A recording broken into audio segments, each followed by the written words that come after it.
Lian Zhou stood at the front of the lecture hall, trying to suppress the giddiness that only a physicist who had just cracked the code to a universal truth could experience. The hum of the air conditioning buzzed like a constant reminder of the room's sterile nature, a little too clinical for a place that was supposed to foster intellectual curiosity. Before him, a group of university professors and space research officers sat, their faces a mixture of skepticism and quiet anticipation. Lian was used to this look. Academia had always been a place of whispered doubts and unspoken critiques, but he had just discovered something that could silence them all. A theory that explained not just the fabric of gravity, but how it could be bent, controlled, and, if done correctly, tuned. Gentlemen and ladies, he began, his voice filled with mock reverence. What I present today is a minor discovery. One that you will, of course, dismiss at first, and then, when your peer-reviewed journals are finally published, you'll claim it was your idea all along. It's how academia works. But let's talk about the real fun stuff. Gravitational anomalies. And no, this isn't about space-time bending or black holes. It's far simpler. We're talking about, his sentence was cut off by a loud crack in the air, so sudden and sharp it sounded like the universe itself had taken a deep breath and then snapped its fingers. Lian's eyes narrowed, an instinctive understanding flickering across his mind, but it was too late. The world around him tilted, the air began to ripple in strange waves, like heat rising off a desert road. His feet left the floor. Papers scattered from his desk, caught in a wind that didn't belong. The walls of the lecture hall, normally so solid, warped like rubber, and then, everything went black. Lian woke to a strange sensation, like floating, but not in water. More like a slow-motion crash into an ocean of cold metal. He blinked, disoriented. For a moment, he thought he was back in his apartment, eyes half closed from a hangover, but no, the smell wasn't right. There were no coffee cups, no clutter of dirty dishes on the table. Instead, there was an uncomfortably clean sterility, like a hospital. Only, Lian was pretty sure hospitals didn't have this many people wearing military-grade uniforms. He tried to sit up, but his head spun, and a sharp pain pierced his temples. A voice rang out, authoritative, and from somewhere above him, "Dr. Zhou," the voice said. "You're awake. You're safe. Can you hear me?" Lian's eyes slowly focused on the face above him. Commander Ji Shuang. He'd heard of her, everyone in the scientific community had. An exoplanetary commander turned fleet leader. A force of nature who could command an entire armada of ships with nothing more than a glance. But here, she was kneeling beside him, concern creasing her otherwise stoic face. "Where?" Lian's voice cracked. He cleared his throat and tried again. "Where am I?" "You're aboard the Epoch, an exploration vessel," Ji replied. Her voice was calm, unshaken by the panic that Lian felt beginning to rise in his chest. "We were en route to the outer rim when the anomaly hit." Lian blinked. The outer rim? He shook his head, trying to make sense of it. Anomaly? What happened? You tell me, Doctor. The gravitational flux you detected, do you remember that? Ji asked. She gestured to a nearby console, where a holographic display blinked to life. It showed a map of space, with ripples, distortions, and fluctuations bouncing around it. We've been tracking gravitational waves for months now. They were small at first. But they've been growing. The kind of disturbance you thought might only exist in theory, it's real. Lian's heart skipped a beat as the words sank in. He'd always theorized it, hell, he'd written whole papers on it. But to see it materialized like this, to feel the universe twist in front of him like a soap bubble, he couldn't deny it. This was something worse than he'd ever imagined. The rift you predicted is more than just an anomaly, Ji continued, her tone grim. It's an event horizon. A singularity. And we're losing control. Whole star systems are collapsing. We need you to help stabilize it. Lian felt his body stiffen. The air was suffocating. Wait, what do you mean, stabilize it? I'm no hero. I don't even know how I got here. Before he could finish his sentence, the room seemed to tilt again. The holographic display flickered, and the ship trembled, sending him sprawling onto the cold floor. G's voice barely reached his ears, as though her words were carried through water. You're the only one who can do it. The next few days were a blur. Lien tried to make sense of his new reality, but there was no time for clarity. The universe had seemingly cracked open, spilling chaos in every direction. He was confined to the ship, its sterile walls and military-grade technology doing little to soothe his anxiety. Every time he tried to comprehend the scope of what was happening, the room would warp again, as if the ship itself was living inside a giant tesseract. When Lien wasn't recovering from the debilitating dizziness caused by gravitational distortion, he was thrown into simulations, trying to replicate what had caused the anomaly. Commander Ji Shuang stood over his shoulder, her sharp eyes never leaving him. She was always there, always watching. At first, it felt like a suffocating presence. But over time, Lien came to realize that her focus wasn't a threat, it was protection. The weight of her expectations was nothing compared to the weight of the universe collapsing on itself. He had no choice but to rise to the occasion. Lien threw himself into the work, albeit begrudgingly. His theories were no longer abstract. They were now his lifeline. Gravity wasn't just a force, it was a battlefield.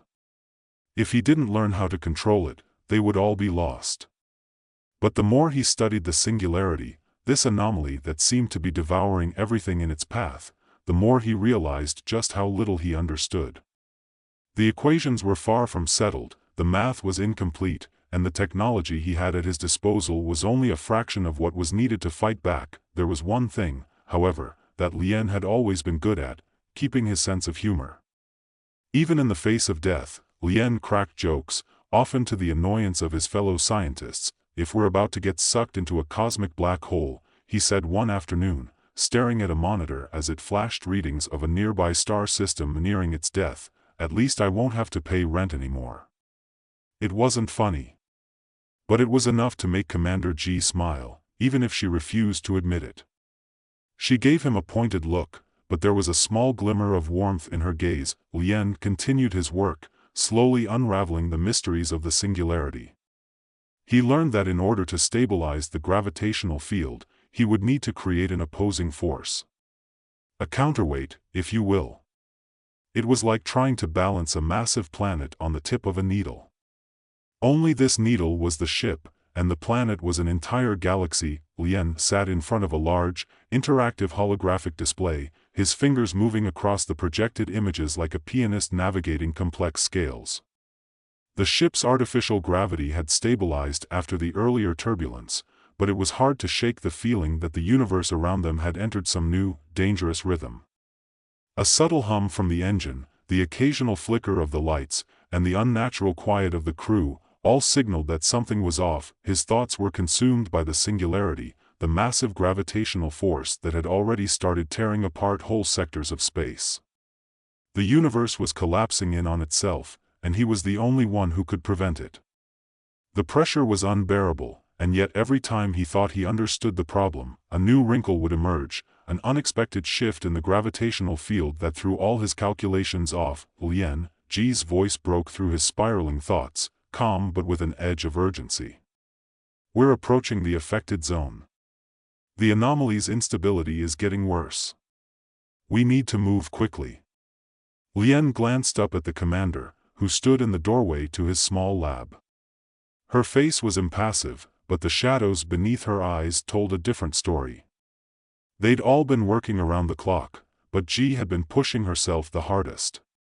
She didn't show it, but Lien could see it, just beneath the surface. I know, he said, turning his attention back to the hologram. We're running out of time. If the singularity's pull is as strong as the data suggests, we'll be in its range within hours. We don't have hours, she replied sharply. We have minutes. And you're the only one who can do this. So, make it work. Lien swallowed, resisting the urge to snap back with some sarcastic remark. This wasn't the time for jokes. The math was too complicated, too volatile, and his mind kept wandering back to the thought of Earth. He'd severed every connection to it. No more emails, no more messages to friends or family. He'd sacrificed his place in the world for the sake of a universe that didn't even care whether he existed. The thought of never feeling the soil of his home again, never seeing the faces of those he loved, he shoved the feeling down, focusing on the task at hand. A sudden jolt from the ship reminded him that they were, indeed, closing in on the epicenter of the disturbance. The epoch rumbled and swayed as they passed through the outer edge of the affected space. Around them, the stars seemed to shimmer strangely, their light bending in unnatural ways, as though the fabric of the universe was being stretched to its breaking point. "This is it," Lien muttered to himself. "This is what I've been preparing for." He adjusted the settings on the holographic display, keying in new parameters as fast as his fingers could move. Gravity wasn't just a mathematical equation anymore. It was a battlefield, an unstable, shifting terrain that he had to navigate in real time. The equations that once filled his notebooks now seemed childish, irrelevant. He was no longer just manipulating gravity. He had to become it. "What's the status on the fleet?" Lien asked, trying to steady his nerves, deploying emergency stabilizers around the core. G answered, moving closer. "But without your input, it's just a matter of time before the singularity overwhelms them." Lien nodded. His mind was racing, trying to piece together everything he had learned, everything he had imagined. The anomaly wasn't just a gravitational force. It was alive. It was growing. The more energy it consumed, the stronger it became, and the more unstable the universe around it grew. "You're sure you're ready for this?" G asked, her voice softer now, her gaze not leaving him.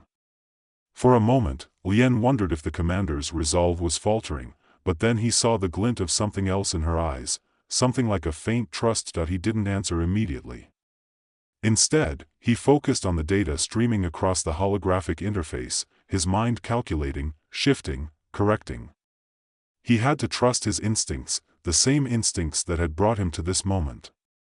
He wasn't just a scientist anymore. He was a bridge between the cosmos and the Earth he'd left behind. The weight of the task was heavy, but there was no other option. He couldn't allow the universe to collapse, not without giving everything he had. "I'll do it," he finally said, his voice firm despite the swirl of uncertainty inside him. "But I need you to prepare the ship for full gravitational recalibration. I'll need full control of the vessel systems, and I can't do this without your help." "Consider it done," G said, her expression turning resolute. She turned to leave the lab but paused at the door. "Lien, if we don't make it." "Don't say that," Lien interrupted, cutting her off. "We're going to make it. We have to." G didn't respond.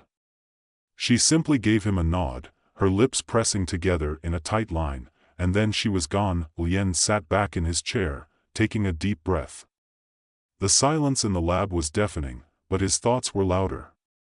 For a long moment, he just stared at the data, letting his mind drift over the calculations, the possibilities, the consequences of failure. Then, without another word, he stood, his hands moving mechanically as he initiated the recalibration sequence. The ship's lights dimmed for a moment, and the hum of the engines changed pitch as the gravitational systems began to adjust. He wasn't just manipulating the ship's artificial gravity. He was syncing it with the very forces that threatened to tear apart the universe. Lien's heart beat faster as the intensity of the task grew. Every ounce of his energy was focused now, his mind shutting out the fear, the doubts, everything except for the singularity. The hologram before him began to glow brighter, its projections expanding like a living thing. The singularity was approaching, and Lien was the only one who could stop it. He wasn't just stabilizing a force. He was engaging in a cosmic dance, one that could either save everything, or end it all. The ship groaned beneath him as it shifted closer to the event horizon. The stars outside seemed to distort even more, their light twisting into unnatural arcs. The gravitational waves were building, rising with a terrifying force. Lien's body ached as the strain of manipulating such a massive amount of energy began to take its toll. Sweat beaded on his forehead, but he didn't stop. Not now, just a little longer, he whispered to himself, his voice barely audible over the growing noise of the ship's systems. He reached out, his fingers trembling as he calibrated the final adjustment, focusing on the gravity anchor he had designed, a theoretical structure that could, theoretically, pull the singularity back from the brink, stabilizing its energy output. The problem was, he had no idea if it would work. The room around him seemed to ripple as the gravitational fields intensified. His hands ached, but he kept moving, making the final adjustments, feeding the ship's systems with the necessary energy. It was a gamble. A huge gamble. But there was no turning back. Now, he shouted, his voice cracking as he activated the final sequence. For a moment, everything stopped. Time seemed to freeze as the gravitational energy built and built. Then, with a violent whump, the space around them exploded in a burst of light and sound. The force of the singularity clashed against the anchor, and for a second, Lien thought the universe might just tear itself apart. Then, slowly, everything began to calm, the stars outside returned to their normal state, the cosmic distortions dissipating like smoke. The shaking of the ship stopped. Lien slumped forward, his hands still on the controls, his body weak from the strain. He could hear his own ragged breathing, the sound filling the silence left behind. It was done. The singularity had been stabilized, but the cost had been high. Lien felt a sharp pang of emptiness, the echo of the void that had opened up inside him. He had done what no one else could have done. But in doing so, he had lost everything. His connection to Earth, to his old life, was gone. The decision to stabilize the universe had come at an unfathomable cost. And as the ship drifted in the aftermath, Lien realized that he was no longer just a man. He was the anchor, the tether that held this new universe together, and there would be no going back. The moment the gravitational waves subsided, a profound silence enveloped the ship. Lien sat at the helm, his hands still gripping the control panels, but they were numb now, as though the universe itself had drained the last ounce of energy from his body. He couldn't focus on anything but the ringing in his ears, a dull hum that was slowly starting to fade. It felt like his consciousness was being sucked into a void, weightless, suspended between moments of time, caught between the pull of the cosmos and the confines of his own body. His head sagged forward, and for a moment, he allowed himself to breathe in the quiet. The storm had passed. The universe was, for the first time in what felt like an eternity, stable again. But at what cost, Lien? Ji's voice was soft but insistent, a lifeline thrown into the storm of his thoughts. He turned his head slowly, lifting it from his hands, and saw her standing there, her figure framed by the dim light of the ship's hallway. Her uniform was unruffled, her hair still perfectly in place, but the exhaustion in her eyes was unmistakable. "How is it?"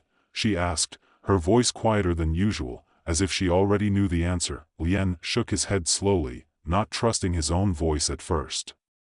He tried to push himself up from the console but found his body unwilling to comply. The ship felt like it was spinning around him, and yet everything seemed eerily still. I think it worked."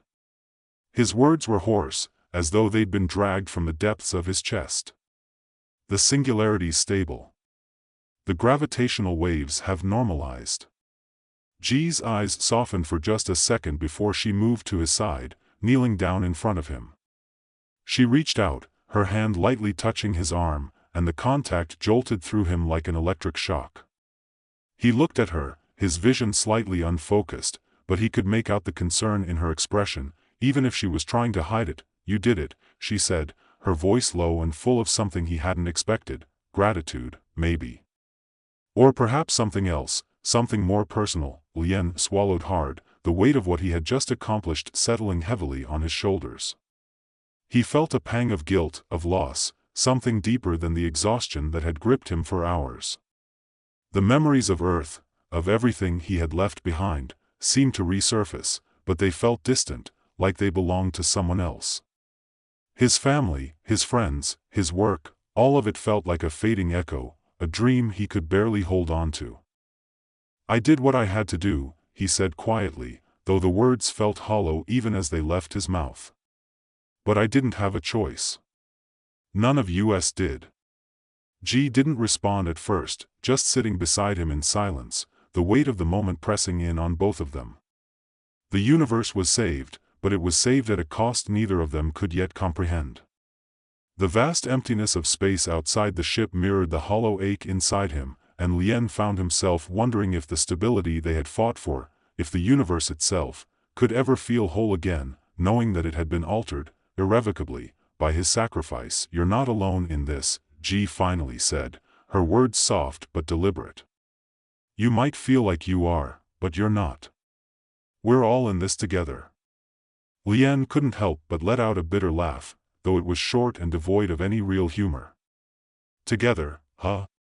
His eyes met hers, and there was an almost imperceptible flicker of something between them, an unspoken understanding, a fleeting connection that had grown between them during their time in the heart of the crisis.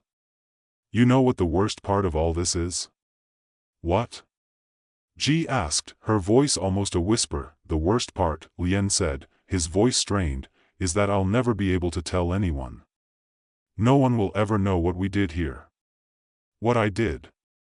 She didn't answer immediately. Instead, she simply nodded. The truth of it hung in the air, an unspoken burden that neither of them could ignore.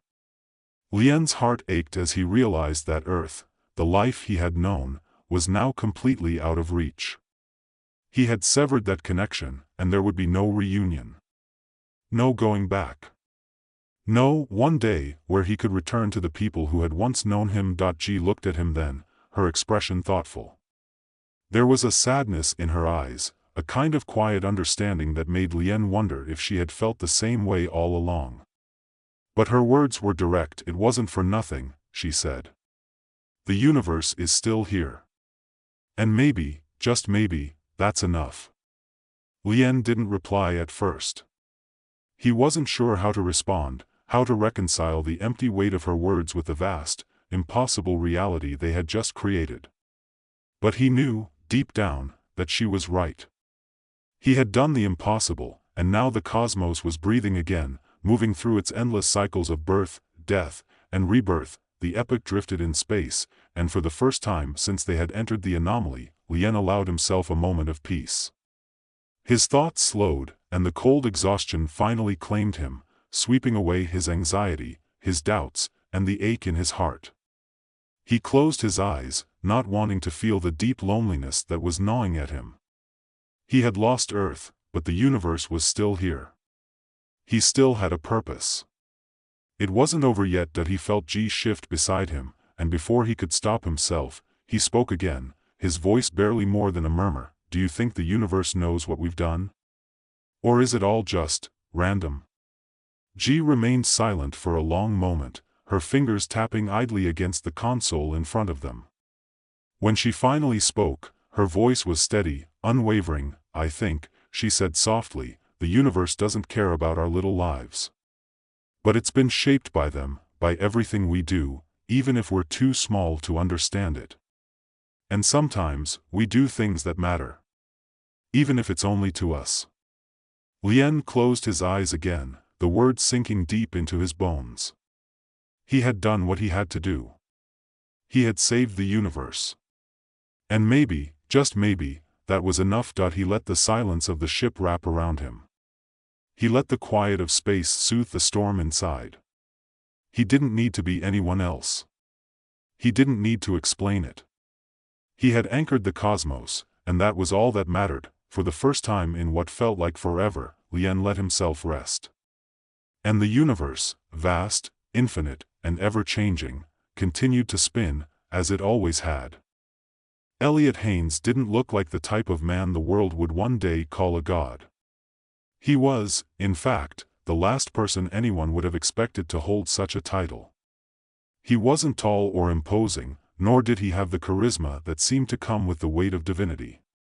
He was just a 33-year-old physicist at the Institute of Advanced Gravitational Studies in San Francisco, and most of his coworkers knew him for two things: his wildly disorganized desk and his ability to make even the most boring topics, like subatomic particle theory or quantum entanglement, seem as thrilling as watching paint dry.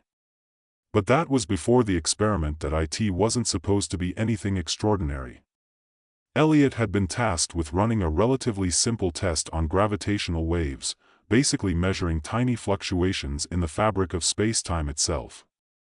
The experiment was supposed to help confirm an obscure theory from the early 21st century, a theory that no one really cared about anymore because, frankly, it sounded ridiculous. "You know, Elliot," his colleague Margaret said, tapping her pen against her coffee cup, "if you actually followed the protocol for once, you might avoid blowing up the lab." "Again." "I'm telling you," Elliot replied, half smiling, "this is going to be different. Nothing's going to explode this time." He grinned as he flipped the switch that would begin the test that IT wasn't long before things went, well, differently. The equipment in the lab hummed in a way that made everyone uncomfortable. The air seemed to grow denser, like it was vibrating with some unseen energy. Elliot glanced up at the monitors, eyes widening. "Margaret. I think we've got a problem." "That's an understatement," she muttered, standing and moving toward the console, but before they could make sense of the readings, the gravitational anomaly began to escalate at a rate neither of them had anticipated. A ripple of energy surged through the lab, too quickly for anyone to react. The world around them began to warp. First, the papers on Elliot's desk began to levitate. It was subtle at first, as if the air had grown thicker. Then, the walls of the building started to stretch out, the steel beams groaning as they bent and twisted in impossible directions. The light fixtures above flickered, and suddenly, the entire lab plunged into a chaotic zero-gravity state. Margaret screamed, grabbing onto a nearby countertop, but Elliot didn't feel the panic. Instead, something strange washed over him. It was like a surge of power that wasn't his, yet it coursed through him, bending reality itself.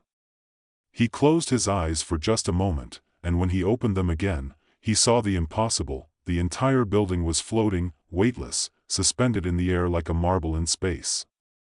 Papers, furniture, even the coffee cup Margaret had just been sipping from, hovered in midair. Elliot didn't know what was happening, but he didn't question it either. This was something else entirely.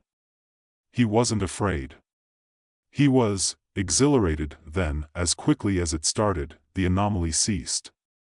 The building snapped back to its original position, and everything fell with a thunderous crash, including Elliot, who landed squarely on his backside. But as he sat up, he realized he wasn't just hearing the sound of objects falling. The world outside was completely silent. The building was still standing, but the effects had extended far beyond the lab. The entire skyline of San Francisco seemed to shimmer as if reality itself had been briefly altered. It was as though some invisible force had just brushed the city and reshaped it in its image. Margaret, who had landed on the floor beside him, was wide-eyed and breathing heavily. "What the hell did you just do, Elliot?" Before he could answer, the door to the lab burst open, and a swarm of security personnel, led by a very frazzled Dr. Jenkins, the director of the institute, rushed in. They stopped dead in their tracks, all eyes on the floating equipment and the completely untouched building. "What in the world?" Jenkins gasped. Elliot blinked, finally processing the situation. "I didn't do that. Not on purpose, anyway." Dr. Jenkins, still dumbfounded, gave a half-hearted chuckle. "You didn't do that, and yet you're the only one here who isn't floating away with the debris. What kind of experiment did you run this time, Haynes?" "I swear, it was supposed to be just a simple test," Elliot muttered, still sitting on the floor. Jenkins took a few steps forward, his expression shifting from bewilderment to something else. "We're going to need to report this," he said, pulling out his phone. "This is bigger than anything we could have anticipated. Someone needs to know about this." The next few hours were a blur. Elliot was kept in a small room and questioned repeatedly by government agents, physicists, and the occasional conspiracy theorist who seemed to think he was secretly an alien or a time traveler. No one really knew what had happened, and as the reports came in, they only confirmed that something extraordinary had occurred in the city. By the end of the day, the headlines began to emerge. Mysterious gravitational anomaly strikes San Francisco. Scientist Elliot Haines at the center of it all. At first, it seemed like a localized event. But as the hours wore on, the news spread like wildfire. People around the world started to ask the same question: who was Elliot Haines, and what exactly had he done to cause this shift in gravity? The media didn't take long to come up with a name. The Gravity God, they called him. Elliot didn't know whether to laugh or cry. In the span of a single day, his life had gone from being a mild-mannered, underappreciated physicist to an international phenomenon. In a strange twist of fate, he had somehow become the one thing he never wanted to be, the center of the world's attention. That night, as Elliot lay awake in his sterile, government-assigned hotel room, trying to process the surreal events of the day, he couldn't shake the feeling that something far bigger than him was at play. His powers, if that's what they were, felt beyond his control, and he had no idea how to fix the damage he'd caused. And it wasn't just the chaos in San Francisco that worried him. He felt an unsettling sensation, like he was being watched by something, or someone. He turned over in bed, his thoughts racing, when suddenly, a soft vibration began to hum through the room. Elliot froze. Was it just his nerves, or was the room shifting again? He could feel it, the weight of the air pressing down on him. The walls seemed to bend in and out, as though space itself was warping around him. He gripped the edge of the bed, his breath quickening. And then, through the veil of reality, a voice boomed in his mind. "You have attracted our attention, human." Elliot's breath caught in his chest as the voice reverberated through his mind. It wasn't like hearing someone speak, no, it was deeper, resonating in the very bones of his body, as though the words themselves were part of the fabric of existence. "You have attracted our attention, human." Elliot bolted upright in bed, his heart pounding in his ears. His pulse thudded, and for a second, he wondered if he was dreaming, or perhaps still trapped in the aftermath of the lab disaster. He glanced around the hotel room, ordinary. Nothing out of place. But he could still feel it, that shifting pressure in the air. "Who's there?" His voice trembled, and though the words left his lips, he wasn't sure they'd even reached whoever was listening. "We are the gods of the cosmos," the voice continued, this time with a subtle, omnipotent echo. "Your presence has disturbed the natural balance of the universe. You will be tested, for your power is both dangerous and fascinating." Elliot swallowed hard, gripping the edge of the bed frame. His mind raced. Gods?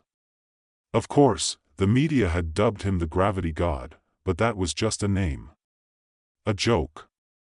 A sensationalized headline.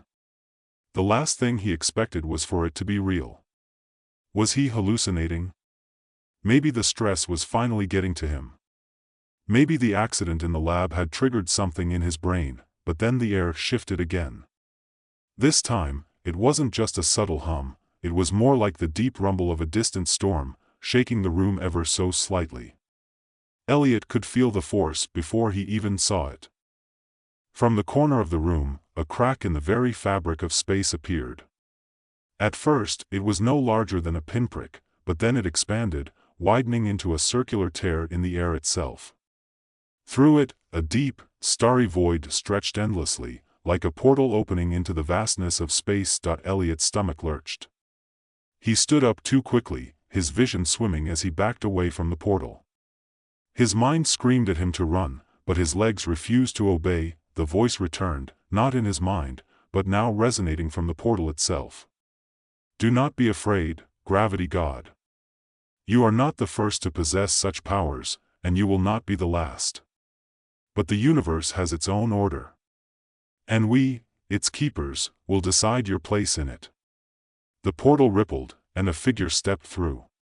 It was a being of impossible dimensions, taller than any human and covered in swirling, shifting shadows.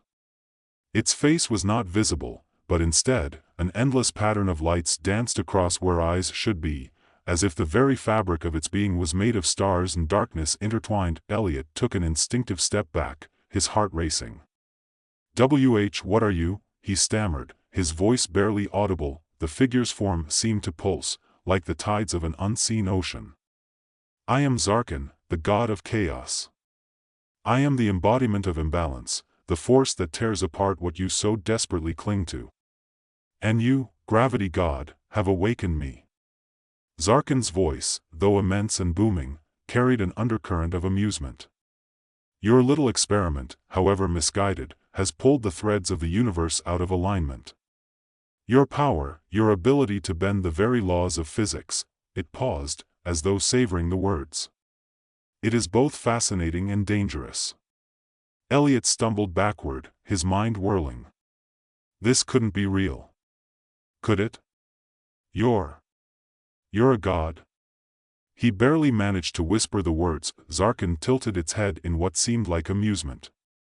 "Do not be so hasty in your assumptions, human. I am not a god in the way you understand. I am a force, a principle of the cosmos. A god in the same sense that gravity is a god." It chuckled, a low, guttural sound that rattled the walls. "But yes, I suppose, if you must, you may call me that." The room began to shift once again, gravity warping in strange, unpredictable ways. The bed rose from the floor, rotating slowly in midair.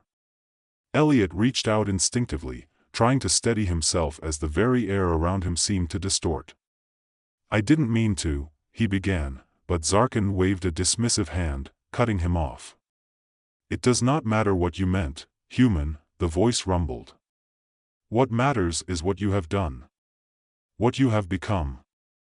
Okay, Elliot muttered, trying to grasp at his sanity in the face of this incomprehensible situation. "What do you want from me? What am I supposed to do now?" Zarkin's form rippled, its lights flashing in a complex, shifting pattern. "You are but a toy caught in the web of fate, gravity god. You think you control the forces of nature, but those forces, we, control you. You may shape gravity, but it is not your domain. It is ours. And now, you must prove your worth." A shiver ran down Elliot's spine. "What do you mean? How can I prove anything to you? I don't even understand what's going on." "You will understand soon enough," Zarkin replied, its form beginning to dissolve into the shifting stars. "But be warned, gravity god, the tests will come. The others will be here soon, and they will judge you as I have judged you.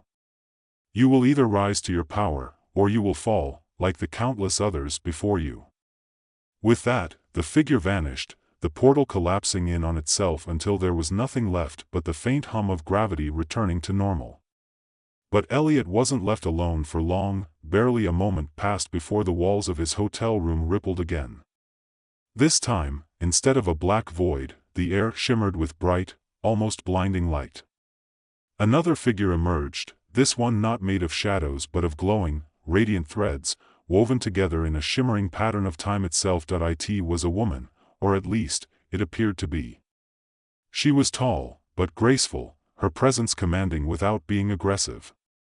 She looked at him with eyes that were both ancient and knowing, as if she had seen everything that had ever happened, would ever happen, and perhaps even everything that might never come to pass. "I am Kalia, the Time Weaver," she spoke, her voice soft but weighted with centuries of wisdom. "And you, gravity god, have meddled with the delicate balance of time. I am here to guide you, to show you the path you must take, or to warn you of the consequences." Elliot's head spun. This had to be some kind of elaborate prank, right? He looked around, hoping to spot a hidden camera, but saw nothing unusual. You're another god?" he asked, his voice hoarse. "Not a god in the way you would understand," Kalia replied, smiling slightly, as though humoring a child. "I am the weaver of time, the keeper of moments. And now, because of your actions, time itself begins to unravel. Your experiment has created fractures in the timeline, ripples that will not go unnoticed." Elliot tried to make sense of her words. "I didn't mean to," of course, you didn't mean to," Kalia interjected, almost amused. "No one ever means to. But your intentions are irrelevant now. What matters is the future. The present. The now. And the consequences of your actions will ripple across all of it." She raised a hand, and suddenly, the room was no longer a hotel. Instead, Elliot stood in the middle of an endless field of stars, as though the very fabric of the universe itself had opened up to reveal its core. The cosmos stretched out before him, limitless, beautiful, and terrifying all at once. "This is what you have set in motion," she continued, her voice reverberating around him like a whisper of wind through the stars. "Do you see it? The threads of reality are fraying. And you, gravity god, are the one who will either mend them, or let them unravel completely." Elliot opened his mouth to protest, but the words wouldn't come. His mind was reeling. All he wanted was to go back to his ordinary life, to his predictable world. But the universe had other plans for him, and just as he thought he might lose himself in the vastness of space and time, Kalia snapped her fingers, and the world around him collapsed back into the hotel room. "Think carefully," she warned, her voice a final, lingering echo. "You are at the center of something much larger than yourself. And the others are already on their way." Before Elliot could respond, she vanished, leaving him alone once more in the silence of his mind. Elliot stood there in the silent hotel room, his hands shaking slightly as he tried to wrap his mind around everything that had just happened. The air still felt thick, charged with the energy of the two gods, or beings, or whatever they were, that had just spoken to him. The weight of their words hung in the space like an oppressive fog, suffocating and inescapable. He felt like he was standing on the edge of a precipice, looking down into the abyss, and he had no idea how far it went, or whether he could survive the fall. The feeling was almost unbearable. His heart pounded in his chest, and the room seemed to close in on him, the walls pressing against him like a vice. He was the gravity god, but what did that even mean? Zarkin, the god of chaos, had made it clear that his powers were an anomaly in the cosmic order, something that had disturbed the natural flow of the universe. Kalia, the time weaver, had shown him glimpses of a timeline unraveling, a universe on the brink of collapse. And he was the one at the center of it all. He was the one responsible. Elliot sank down onto the bed, burying his face in his hands. This was too much. Too much to comprehend. He had never asked for this power, never wanted it. All he had wanted was to do his job, to be left alone to study physics and unravel the mysteries of the universe in a controlled, predictable environment. But instead, he had become the very thing he had always studied, a force of nature. A living paradox, and now, the gods, the keepers of the cosmic order, were coming for him. He didn't know what their tests would involve, but the way they had spoken, the way they had dismissed him, made it clear that there was no escaping them. No bargaining with them. The door to the room creaked open, and Elliot jumped, his pulse spiking. He hadn't heard anyone approaching, and for a moment, panic seized him. He half expected another god to materialize, or some cosmic catastrophe to unfold right in front of him, but it wasn't a god that walked through the door. It was Margaret. She looked startled when she saw him sitting on the bed, his face pale, his eyes wild. "Elliot? Are you okay?" She stepped inside, closing the door behind her. I saw the news. People are freaking out about what happened earlier today. They're calling you a god," and she paused when she saw his expression. "Elliot, what's going on? You look like you've seen a ghost." He wanted to tell her the truth, to explain everything, how he was no longer just a scientist, how the universe had decided that he was the fulcrum on which everything balanced. But he couldn't. Not yet. How could he explain this? How could he make her understand? I don't know, Margaret," he said, his voice hoarse. "I don't understand any of this. These beings, they've come to me. They say I've upset the balance of the universe. That I'm somehow, the center of it all. Margaret took a few tentative steps toward him, her face a mixture of concern and confusion. "Wait, you're saying this whole thing, the gravity anomaly, the buildings floating, everything, isn't just some freak accident?" He shook his head, his hands clenching into fists at his sides. "No. It's real. And it's bigger than I ever imagined. I've done something. Something that's changed everything." She knelt in front of him, placing a hand on his shoulder. "Elliot, listen to me. You don't have to do this alone. Whatever this is, we'll figure it out together. I don't know what's going on, but I trust you." For a moment, Elliot considered what she was offering. But he knew he couldn't drag her into this. This wasn't her fight. She didn't deserve to be caught in the gravitational pull of this cosmic mess. "I appreciate that," he said quietly, "but I don't think there's anything anyone can do now. I've opened a door that shouldn't have been opened, and now it's only a matter of time before—" He cut himself off, the words choking in his throat. A sudden, sharp pressure built in the air. It was subtle at first, just a shift in the atmosphere, like the room itself was holding its breath. Then, just as quickly, it intensified, and Elliot's body tensed instinctively, every nerve screaming at him to do something, to fight back. He could feel the gravitational forces at play, the weight of the universe pushing in on him. The door slammed open, and this time, it wasn't Margaret who stepped in. It was something else entirely. A figure cloaked in shifting, translucent light stepped into the room, radiating an energy so potent that it seemed to warp the very air around it. The figure was humanoid in shape, but its features were obscured by a veil of light that pulsed with energy. It was as if the being was made of the same raw energy that had birthed the universe itself. "Elliot Haynes," it spoke, its voice the sound of countless echoes reverberating through time and space. "You have been found wanting." Elliot froze, his body locked in place by the sheer weight of the presence in front of him. He could feel the gravitational pressure mounting, pressing down on him with the force of 1,000 suns. It was as if the very air itself had become dense, like he was standing in the core of a collapsing star. "You," he gasped, trying to find his voice. "You're one of them, aren't you?" The being tilted its head, the lights that made up its face shifting in a slow, deliberate motion. "I am Zalin, the cosmic observer. I have watched the unfolding of your reality since its inception. And I have come to pass judgment on your actions." Elliot's breath caught in his throat. "Judgment? What do you want from me? What do you want to do to me?" Zalin's form shimmered, and Elliot could feel the energy of the universe itself gathering around the being.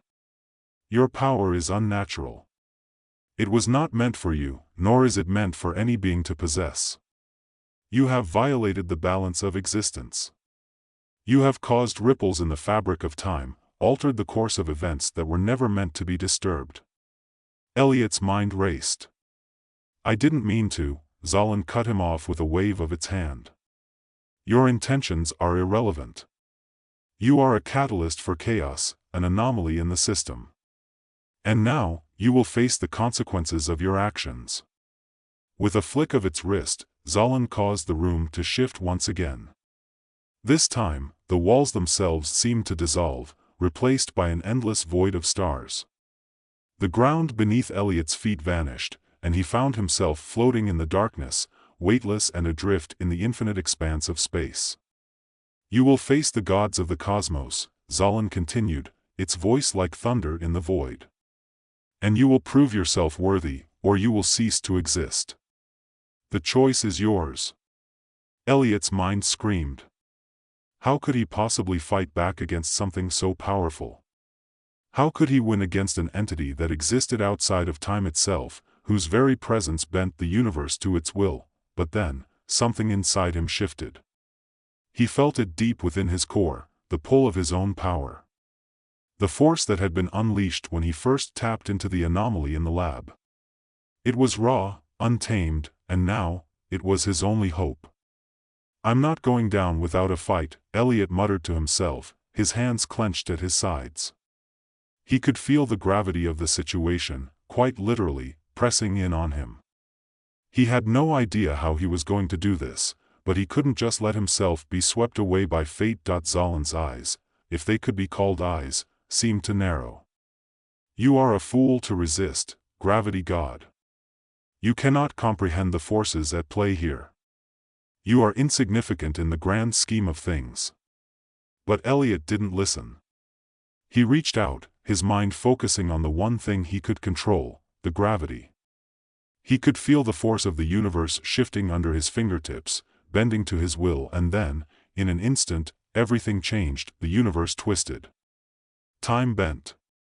Gravity surged. For the first time in his life, Elliot Haynes wasn't afraid of his power. He embraced it, and the cosmos responded. Ethan Rivers had never been particularly good at anything. He wasn't a bad historian, but let's face it, his lectures weren't the most engaging, his papers didn't make headlines, and his research was often ignored by anyone who mattered. He was a man who existed in the margins of academia, a nondescript figure in a nondescript life. Yet there was one thing Ethan had mastered, one thing that set him apart from the crowd in a way that was almost absurd: gravity. He didn't mean the science of it, mind you. No, Ethan had an almost childlike ability to manipulate gravitational forces. It wasn't like what you read about in science fiction. There were no floating objects or cosmic disruptions. He simply had the power to make objects behave in ways they weren't supposed to, usually without even realizing it.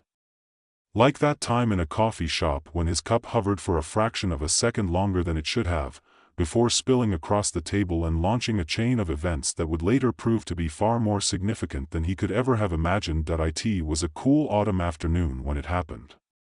Ethan was sitting in his usual spot by the window of the small cafe, the one with the cracked tiles and faded, half-peeled wallpaper that smelled faintly of cinnamon. He had just opened his latest history book, ready to delve into another boring chapter on ancient civilizations. His laptop was open beside him, waiting for the usual procrastination. It was the perfect environment to accomplish nothing. Ethan didn't think much of it when he felt the usual warm, pleasant tingle in his fingertips. He didn't even realize what he was doing. It started innocently enough, just a gentle push of the hand toward his coffee cup, as if to shift it slightly into a more comfortable position. The cup, as cups tend to do, began its descent toward the edge of the table, but then something odd happened. It hovered. Ethan blinked, confused, watching his coffee cup freeze in mid-air as if held up by an invisible hand. His initial thought was, I must be more tired than I thought. But the cup didn't fall. It stayed suspended there, inches above the table, spinning lazily as though gravity had suddenly taken a lunch break. In that brief moment, everything in the cafe seemed to stop. The conversations of the patrons dulled, the clink of spoons against porcelain became muffled, and even the rustling of his book seemed distant, like the sound of an old radio being turned down. Then, just as quickly, the cup fell, but not in the usual way. It spun erratically, flinging coffee across the table with precision, a few drops narrowly missing the woman seated next to him. The barista, a lanky young man with a set of wild tattoos spiraling up his arm, was suddenly at his side, staring at the mess in disbelief. Did you just do that?" the barista asked, his eyes wide with alarm. Ethan, still in a daze, rubbed his forehead. "What? No, I didn't mean to. It was just a mistake." The woman at the table across from him squinted, obviously puzzled by the strange turn of events. Ethan barely noticed her, too busy wiping coffee off his lap and scrambling to reassemble himself. He'd had strange experiences before, accidents, odd coincidences, but this felt different. He couldn't explain it, but something was wrong. Something he couldn't control. Before he could sort through the rising panic in his chest, a voice interrupted him from behind. "Excuse me," a woman said, her voice low and firm, "is your name Ethan Rivers?" He turned, blinking against the light coming in through the window. Standing there, dressed in sleek, futuristic clothes that seemed out of place in the rundown cafe, was a woman who didn't look like anyone he knew. There was something about her, sharp eyes, an unsettling confidence, that immediately made him feel like a fish in a tank. She wasn't asking about the coffee spill. She wasn't asking for an apology. I'm sorry, he stammered. Who are you? The woman stepped closer. I'm Serafina. And I've been looking for you. Ethan hadn't seen her again after that encounter. Not immediately, at least. His mind had dismissed the odd meeting, though, deep down, he knew it was something that couldn't be brushed aside. The coffee shop incident had left a nagging feeling in his stomach. How had his hand influenced the cup like that? Was it even possible? More importantly, was it his fault? Days passed, and life resumed its usual rhythm. Ethan lectured on ancient Greece, received the usual amount of disinterested feedback, and continued to waste far too much time on obscure historical anomalies. But nothing was the same. A strange itch gnawed at him. He had a sense that something, or someone, was watching him, waiting for something. He couldn't explain it. Maybe he was just paranoid. After all, there was no real reason why someone would be interested in his weird coffee cup accident. Right, a week later, when he least expected it, Serafina returned. This time, she was standing at his doorstep, her posture stiff and unyielding. Mr. Rivers, she said in her usual blunt manner, we need to talk. Ethan's stomach flipped. He had no idea how she had found him. He hadn't even told her his address. It didn't matter. There was no denying it now, she was here to investigate something involving him. But what, about what? Ethan asked, trying to sound calm, but failing miserably. I don't know you. Serafina didn't flinch. It's about your abilities. Ethan froze. Abilities? His heart skipped a beat. What abilities? The ones you don't know you have, she said, stepping forward with an air of finality. You've been influencing history. In ways you don't understand. And now, we need to talk about what happens next. At first, Ethan laughed it off. He couldn't help it. Look, lady, he said, I'm not some kind of time traveler or magical wizard. I'm a historian. You've got the wrong guy. Serafina raised an eyebrow. A historian? Then why, when I checked the timeline, did I find a record of a minor event, the fall of a local coffee shop in your city, being altered in a way that shouldn't have been possible? Ethan blinked. Wait, what are you talking about? I'm talking about the butterfly effect, she said, her voice cold. You changed a simple coffee spill into something far more significant. And it didn't stop there. Ethan was confused, his mind racing. The coffee spill had been an accident. But, had it really been? How could something so trivial make a ripple in time? And how was it even possible that she knew about it? Serafina stepped closer, her eyes intense. This isn't just about coffee cups. It's about your manipulation of gravity, Mr. Rivers. You've been subtly controlling the very fabric of history without realizing it. That's why I'm here. As the hours ticked by, Ethan's world began to crack apart. The weight of Serafina's words, her insistence that his actions had altered history, felt like a crushing force pressing down on him. He had been playing with gravity his entire life, shifting the direction of falling objects, influencing small, seemingly insignificant moments. But never, ever had he imagined it could be so profound, so dangerous. I don't even remember doing it, he admitted, his voice breaking. How could I? Serafina looked at him, her expression softening ever so slightly. Because you didn't mean to. But that's what makes it dangerous. You've been the unseen hand, nudging history into new paths, and now, time itself is beginning to crack. And it's your fault. Ethan's mind was reeling. He stumbled back from Serafina, trying to wrap his head around her words. But I don't control gravity, he said weakly. Sometimes things happen around me. I mean, I didn't ask for this. I don't even know how I do it. It's like, like something's just off, and I don't notice until it's too late. Serafina's eyes hardened, but there was no malice in them, only the weight of a knowledge she was desperately trying to impart. That's exactly what makes you dangerous, Ethan. You've been nudging history for years without realizing it. Small things, like that coffee spill, or that time you moved a chair in your office and a famous scientist walked in just at the right moment. I've seen it.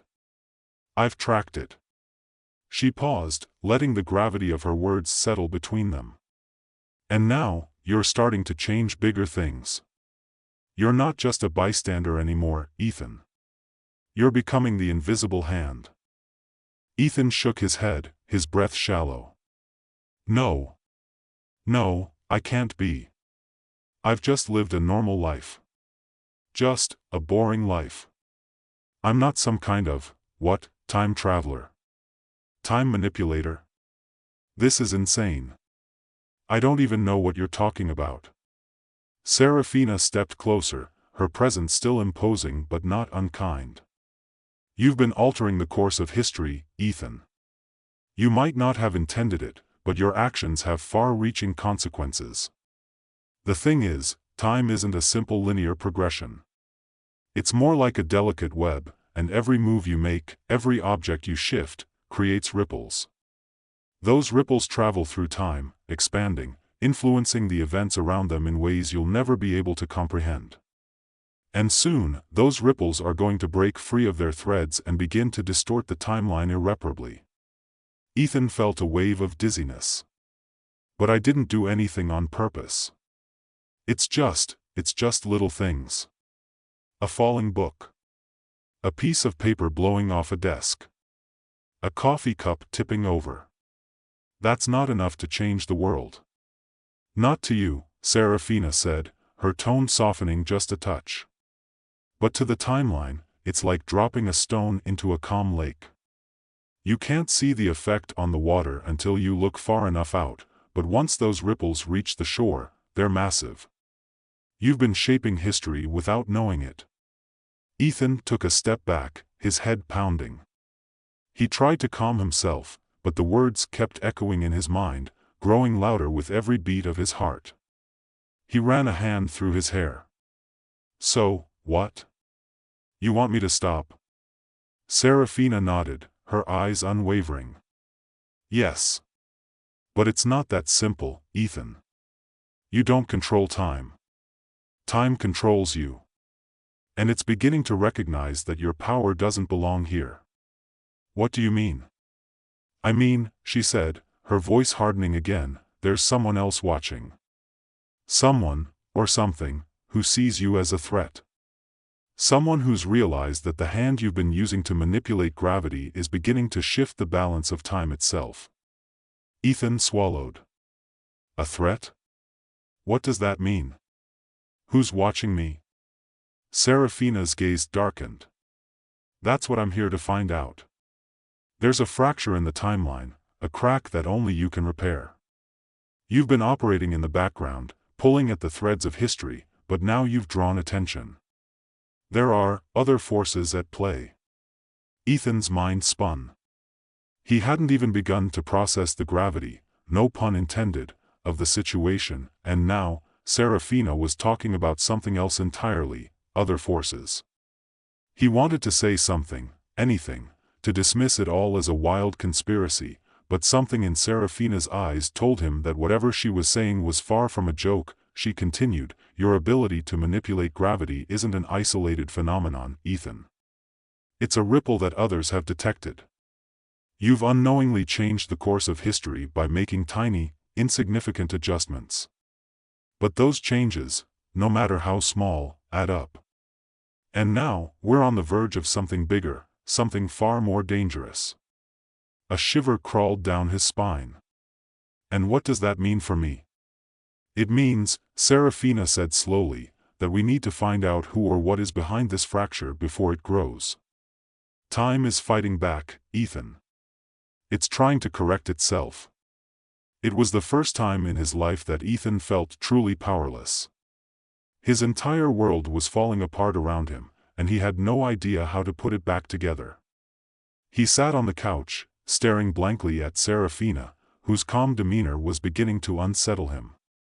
She'd explained his unintentional manipulation of gravity, the ripples through time, and the dangerous forces coming after him, but he still didn't understand it all. "I don't know how this happened," he said quietly. "I never meant for any of this. I don't even remember half of it." Seraphina's expression softened just slightly. "I believe you. But that's part of the problem. You don't remember because you've been doing this subconsciously. Your mind has adapted to it, Ethan. You've learned to adjust your surroundings without realizing it. And now, those changes are so large that the universe has begun to notice." "But how do I stop?" he asked, feeling a flicker of panic rising in his chest. "If it's all tied to gravity, how can I fix it?" "You're not going to stop it," Seraphina said simply. "At least, not in the way you think. You need to understand that the more you try to resist it, the worse it will get.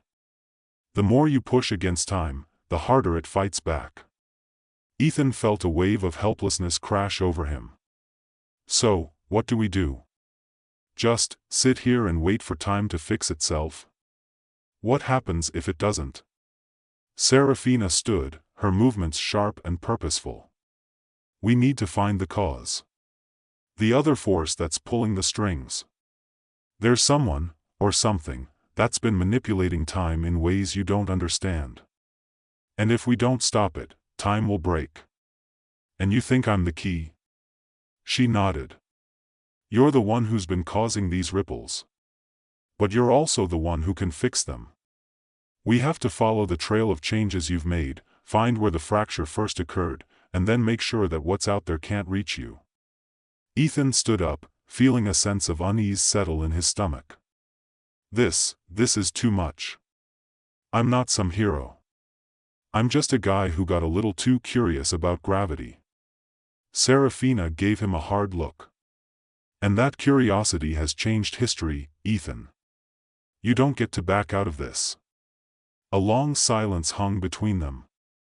Ethan stared out the window, his mind struggling to process it all. He'd always lived in the margins, history books, small lectures, forgotten facts, but now, he was at the center of something much bigger. It wasn't about his abilities anymore.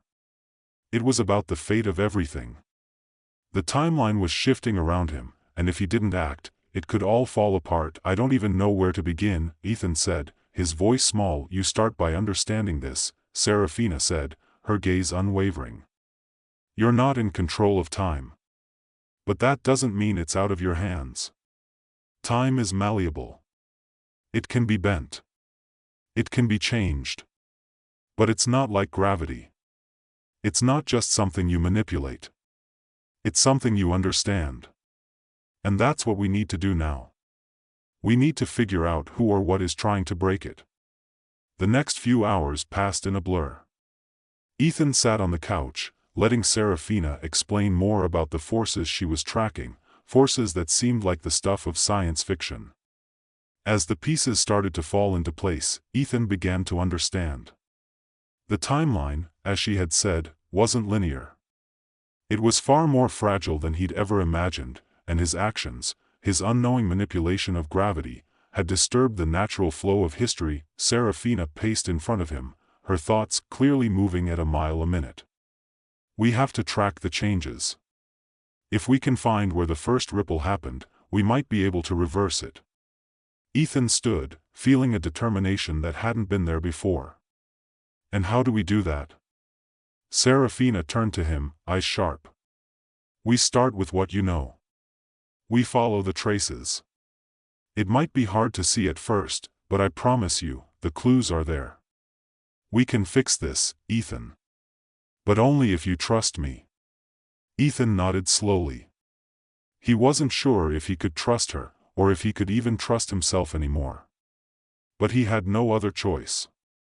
Time, it seemed, had left him with one inevitable truth: he was going to have to fix the mess he had unwittingly created.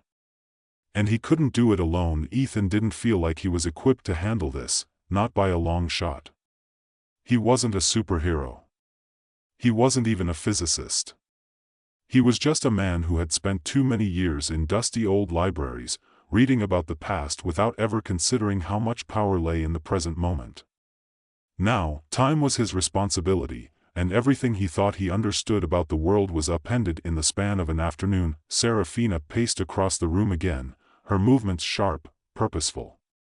She was used to this, Ethan could tell. She had the confidence of someone who had seen things that would make his own confusion look like child's play. But what was more terrifying was that she was talking about time as though it were a living thing, a creature that could be bent, broken, or healed. It was a terrifying thought, and Ethan didn't know where to begin. "We can start by following the traces of your manipulations," Serafina said, her voice breaking into Ethan's thoughts. "You've made small changes, yes, but there are patterns. Time remembers, Ethan. Even the smallest ripples, they leave a mark. We'll track it back to where this started." "And then what?" Ethan's voice cracked despite himself. "You make it all go away? Like snapping your fingers?" "Nothing so easy." Serafina's eyes narrowed. "But we can fix it. It's about following the thread, unraveling it one change at a time. You've been nudging things, and now we need to find the first place where you nudged too hard. And when we find that, we'll figure out what's trying to undo everything. There's something else behind all this, something trying to exploit the cracks in time." Ethan sat back down on the couch, rubbing his temples. It was all so overwhelming. He didn't know how to track the ripples, let alone stop them. But as Serafina talked, something began to click. He'd never truly believed in fate or destiny. He'd always thought of himself as a passive observer, an academic with a front-row seat to the world's grand play. But now he was the one pulling the strings, whether he wanted to or not. The invisible hand. He glanced up at Serafina, who was standing near the window, looking out at the gray sky as though she could see something he couldn't. She had an air about her, calm, composed. It was like she wasn't just part of the present, but something more, something beyond it. Time-traveling detective, he thought with a bitter laugh. He wasn't sure whether he should trust her or be terrified of her, but for now, she was the only ally he had. He cleared his throat. "Okay," he said, his voice low but firm. "Where do we start?" Serafina turned to face him. "We start with you. You need to think back to every time something strange happened, every time an object or event seemed to bend out of place. Start small, Ethan. Even the little things matter." Ethan nodded. His mind immediately went to that coffee cup. The cup that had hovered in mid-air, like it had defied the laws of physics. It had been a minor event in a cafe, but it had triggered a chain of actions. The barista had been startled, the woman across the table had spilled her own drink, and that tiny incident had led to a much bigger mess. That was just one instance, though.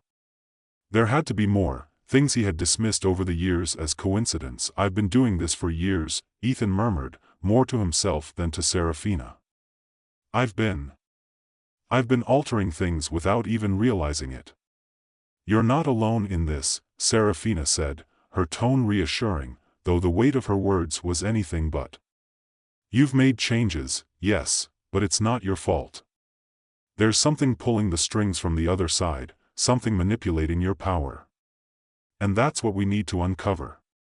Ethan could barely process what she was saying. Something pulling the strings? But who? What? As if reading his thoughts, Serafina spoke again, her eyes narrowing. "The changes you've made aren't random, Ethan. There's a pattern. A deeper purpose behind these disruptions. I've seen it before. Someone, or something, is trying to exploit the cracks in time. Whoever's behind it doesn't want to restore the timeline. They want to break it. And you, with your gift, have become a pawn in their game." The words hit him like a punch to the gut. A pawn. That's what he was. He'd been used, without ever knowing. Without ever understanding. But the more he thought about it, the more his mind wandered back to that day, the day the coffee cup hovered. That day had set everything in motion. It was the first time he realized that maybe there was something more to his ability than a simple accident. He'd thought it was just a freak occurrence, a bizarre happenstance. But now, it felt like he'd been led here. It was no accident. How do we find this force? Ethan asked, suddenly desperate for answers. How do we track down whoever's manipulating time? Serafina's eyes darkened. That's the tricky part. Whoever's behind this is clever. They've been hiding in the shadows, working through the cracks you've created. But I can track them, Ethan. I have the tools to uncover the hidden forces in time. Ethan felt a flicker of hope, but it was brief. He had no idea what tools Serafina was talking about, or how she planned to find these hidden forces, but the idea that someone, or something, was actively trying to destroy the timeline was terrifying. They had to stop it, before it was too late. Serafina paced again, her mind clearly working through a series of steps he couldn't follow. We need to find the point of origin. The first fracture. From there, we can follow the changes and trace them back to the source. Whoever's behind this knows about you, Ethan. They're watching you, and they're using you to tear time apart. Wait, hold on, Ethan interrupted, a sudden thought racing through his mind. You said I've been changing history. But how could anyone, be aware of time fractures unless they've seen them happen? I mean, isn't that impossible? Serafina's gaze hardened, and she stopped pacing. Not impossible. Time is a living thing, Ethan. And there are others who can perceive these fractures. I can sense them, and I'm not the only one. But there are more powerful forces in time, ones that don't want history to be restored. They thrive on chaos, on the fractures. And right now, they're using you. The chill in her voice sent a shiver down Ethan's spine. He hadn't realized the stakes were this high. He hadn't thought about what could be at risk, what was truly at risk, until now. Time wasn't just an abstract concept. It was a force that could be corrupted, torn apart, destroyed. And if what Serafina said was true, then he was the one who had set it all in motion. He swallowed hard, trying to make sense of it all.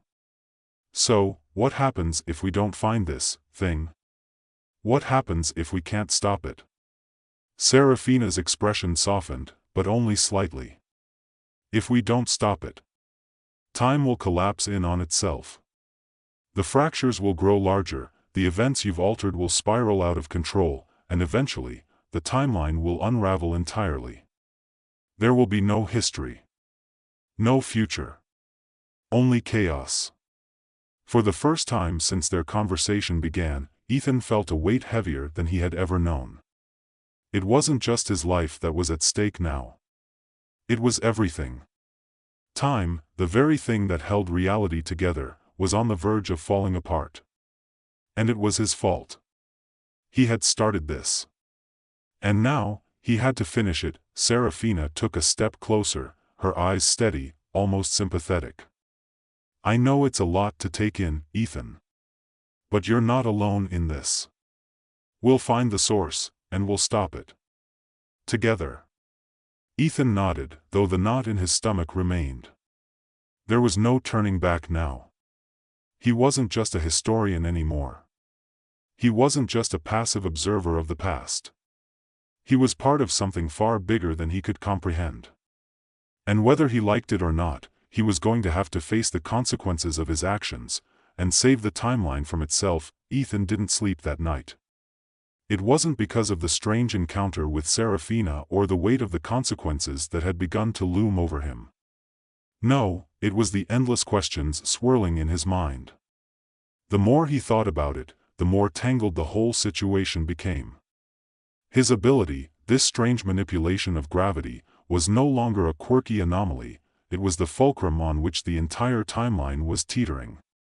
And someone, something, had been using him, manipulating him without his knowledge. He sat on the edge of his bed, staring at the walls, trying to find a way to make sense of the mess he had created. History wasn't some set path. It wasn't just a collection of events. He'd always thought of time as something static, something that could be studied but not altered. But now, it felt like time was alive. And Ethan had become a player in a game he didn't understand. His mind kept returning to that moment in the cafe, the coffee cup hanging suspended in midair.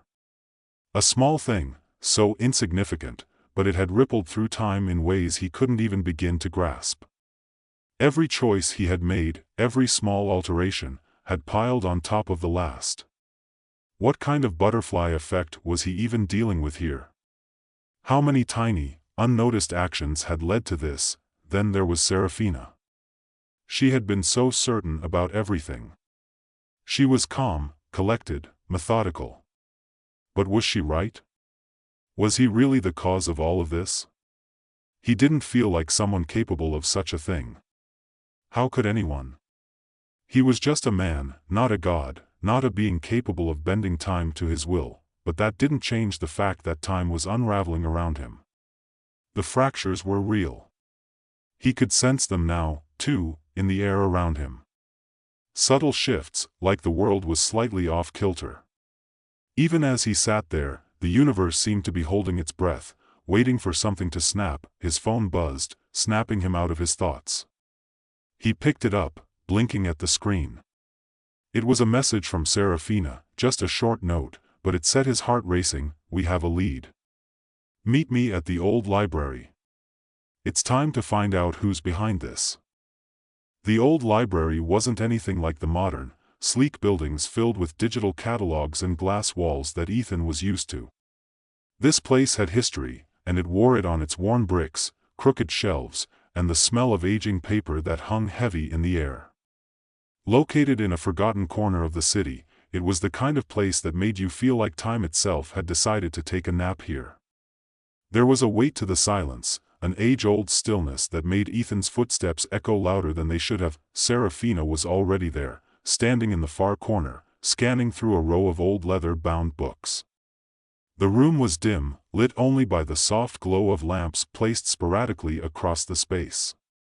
It was the kind of place where secrets were kept, where knowledge was buried and waiting to be discovered. Ethan felt strangely at home here, like this old building was a kind of sanctuary, something untouched by the distortions of time. "Did you find anything?" Ethan asked, his voice a little too loud in the stillness. Serafina didn't look up from the books. "Maybe. But we're running out of time." "Literally." Ethan nodded, a shiver crawling up his spine. "So, what exactly are we looking for?" "A sign," she said, finally turning to face him. Her expression was grim. "Something to pinpoint the source. We've followed your changes, Ethan, but we're still missing the key, the thing that's been manipulating the timeline. And we have to find it, or everything will fall apart." He could hear the urgency in her voice, and it unsettled him. He didn't know how to stop what was happening. He didn't even know what it was they were looking for. But the way Serafina spoke made it clear that the clock was ticking, and they had no time to waste. Ethan walked over to her, casting a glance at the shelf she was inspecting. There were rows of old texts, some he recognized, others ancient and unfamiliar. His eyes caught one book in particular, its cover worn and nearly faded, the title barely legible. "What's this one?" Serafina's eyes narrowed. "That's the one. I think it's connected to the fractures. It's been hidden here for a reason." She pulled the book from the shelf and opened it carefully, the pages creaking under her fingers as if they had been untouched for centuries. Ethan peered over her shoulder, reading the first few lines. It was written in an old language, one that looked vaguely familiar but didn't make any sense. The words were cryptic, like some ancient code. "We need to translate this," Serafina muttered, her fingers skimming the page as she tried to make sense of the words. This could be the key to understanding how the fractures began. Ethan watched her for a moment, trying to suppress the knot of fear tightening in his stomach. He hadn't come here for ancient texts or riddles. He had come here to fix what he had broken. But as he glanced at the book again, something about it made his skin crawl. There was something about this language that didn't just feel old, it felt wrong, like it shouldn't be here at all. And suddenly, the room seemed to grow colder. "Do you think someone else has been reading this?" Ethan asked. Serafina's fingers froze on the page. "I think that's exactly what's been happening. Whoever's behind these distortions, they've been tracking the changes just like we are. And they're using this book to guide them." She slammed the book shut, her expression hardening. "It's too dangerous to keep reading it here. We need to go somewhere safer." "Safer?" Ethan asked. "How could anywhere be safer than this place?" "We need to get out of here," she said again, her voice low but urgent. "Time is fighting back harder now, Ethan. It's not just you that's changing things. Whoever else is involved is trying to rewrite history in their own way. And if we don't stop them, there won't be anything left to save." Ethan's heart raced. He didn't know what was worse, being stuck in a library, trying to decode a centuries-old text, or knowing that someone was out there, using the same power he had, to break the timeline. Serafina moved toward the door. "Come on, we need to move fast. Time is collapsing around us." Ethan hesitated, the weight of everything pressing down on him. But there was no time to second-guess it. He followed Serafina out of the library, the heavy door creaking shut behind him, sealing off the secrets of the past. The air outside was no better. The moment they stepped into the street, Ethan could feel the shift in the atmosphere. There was something off about the world around him, something he hadn't noticed before. It was like the very air he breathed was distorted, out of sync with the reality he had always known. Buildings loomed overhead, but they felt like they didn't belong here, like they were somehow out of place. "Where are we going?" Ethan asked, his voice tight to the source. Serafina replied. "We'll find the fractures. They're closing in on us, but we can track them. I'll show you how to see them." She handed him something small and metallic, a device he didn't recognize. "This is a temporal scanner. It'll help us find the disturbances." Ethan looked at the device, a mixture of confusion and disbelief running through him. It felt too futuristic, too out of place for the world he knew. But he held it in his hand, feeling the weight of the task ahead of him. Serafina led the way, moving with a purpose as she guided him down the street, past crowded stores and bustling pedestrians who didn't seem to notice anything was wrong. Ethan kept his eyes peeled, trying to stay focused on the task at hand, but it was hard to ignore the feeling that something was creeping up behind them, something sinister. Suddenly, the scanner beeped loudly, interrupting his thoughts. "There," Serafina said, pointing to a nearby alley. "We've got a disturbance." Ethan's stomach turned. This was it. They were close. The alley was dark and narrow, the kind of place where shadows clung to the walls like they had a life of their own. But as they stepped into the alley, the air felt alive, charged, like something was about to happen. And in that moment, Ethan knew that whatever they were about to face wasn't just a small change to history. It was something far bigger. Something more dangerous. Serafina stepped forward, her eyes scanning the shadows. "It's close now, Ethan. Stay sharp." As they moved deeper into the alley, Ethan's heart pounded in his chest. He didn't know what was waiting for them at the end of this journey, but one thing was clear: the timeline was breaking, and if they didn't fix it soon, there might be no history left to save. And then he heard it. A low hum, vibrating through the very ground beneath his feet. The fracture was here. Simon Ford had long given up on the idea of making a great scientific discovery.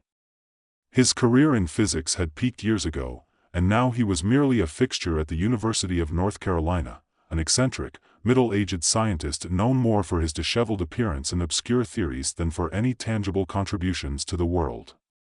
The young graduate students who stumbled into his office often made the mistake of thinking he was a relic, a man whose glory days were behind him. They'd ask about his research with polite curiosity, only for Simon to mumble something about gravitational anomalies or the possibility of multiple dimensions. Nonsense. They'd smile, politely nodding as they walked away, eager to talk to someone with an actual grant or, at the very least, a functional laboratory. But today was different. Simon was fiddling with his latest project, an experimental machine designed to manipulate gravity in subtle ways. It wasn't supposed to do anything groundbreaking, just a small tweak in gravitational fields to observe how objects might behave. He'd lost interest in it himself, but the machine was still humming softly in his lab, its various wires and buttons connected to an array of sensors. A small display flickered in front of him, showing graphs that barely made sense, and Simon absent-mindedly scribbled notes. He didn't expect anything extraordinary to happen today. He hadn't expected anything extraordinary to happen in years, but something did. A sudden spark shot from the machine. It buzzed like an angry hornet and then fell silent. For a second, Simon thought the machine had short-circuited. He stood up quickly, muttering to himself, but then he noticed something odd. The air around him seemed different. Not colder, not warmer, just different. A shift. He looked around. His office looked the same, the walls cluttered with books, the floor covered in a mess of papers and discarded coffee cups. Yet something about it felt slightly off, as if the very space around him had distorted, just a little. Simon took a cautious step forward and bumped into a chair. But instead of falling like it should have, the chair floated just slightly above the floor, as if weightless. His heart skipped. What on earth? He reached for his desk, and as his hand brushed the surface, the papers on it didn't stay in place. They hovered, defying gravity, and drifted toward the ceiling. A soft gasp escaped Simon's lips. This wasn't possible. He hadn't done anything that would cause, whatever this was. A sudden realization hit him like a freight train. The machine. The gravitational field. Had it somehow? No. It couldn't have. Could it? Was it even remotely possible to affect gravity on such a scale? Simon turned and bolted out of the lab. His breath was shallow, his heart racing. As he stepped into the hallway, he noticed a group of students walking toward him. They didn't seem to notice anything unusual, but as Simon looked closer, he realized that they were walking at an odd angle, as if gravity were pulling them in the wrong direction. The floor underfoot seemed to tilt slightly, making the whole scene seem wrong. He staggered backward, then realized he was standing on a wall. His head spun as he tried to get his bearings. The students passed, none of them acknowledging him. It was as though the world had tilted just enough that the smallest shifts in gravity were now normal to them. He grabbed his phone from his pocket, hands shaking, and opened the news app. Headlines filled the screen, but one caught his eye: strange phenomenon detected across the world, unexplained gravity fluctuations. What was happening? The reports were vague, referencing strange gravitational anomalies that had been detected in cities all over the world.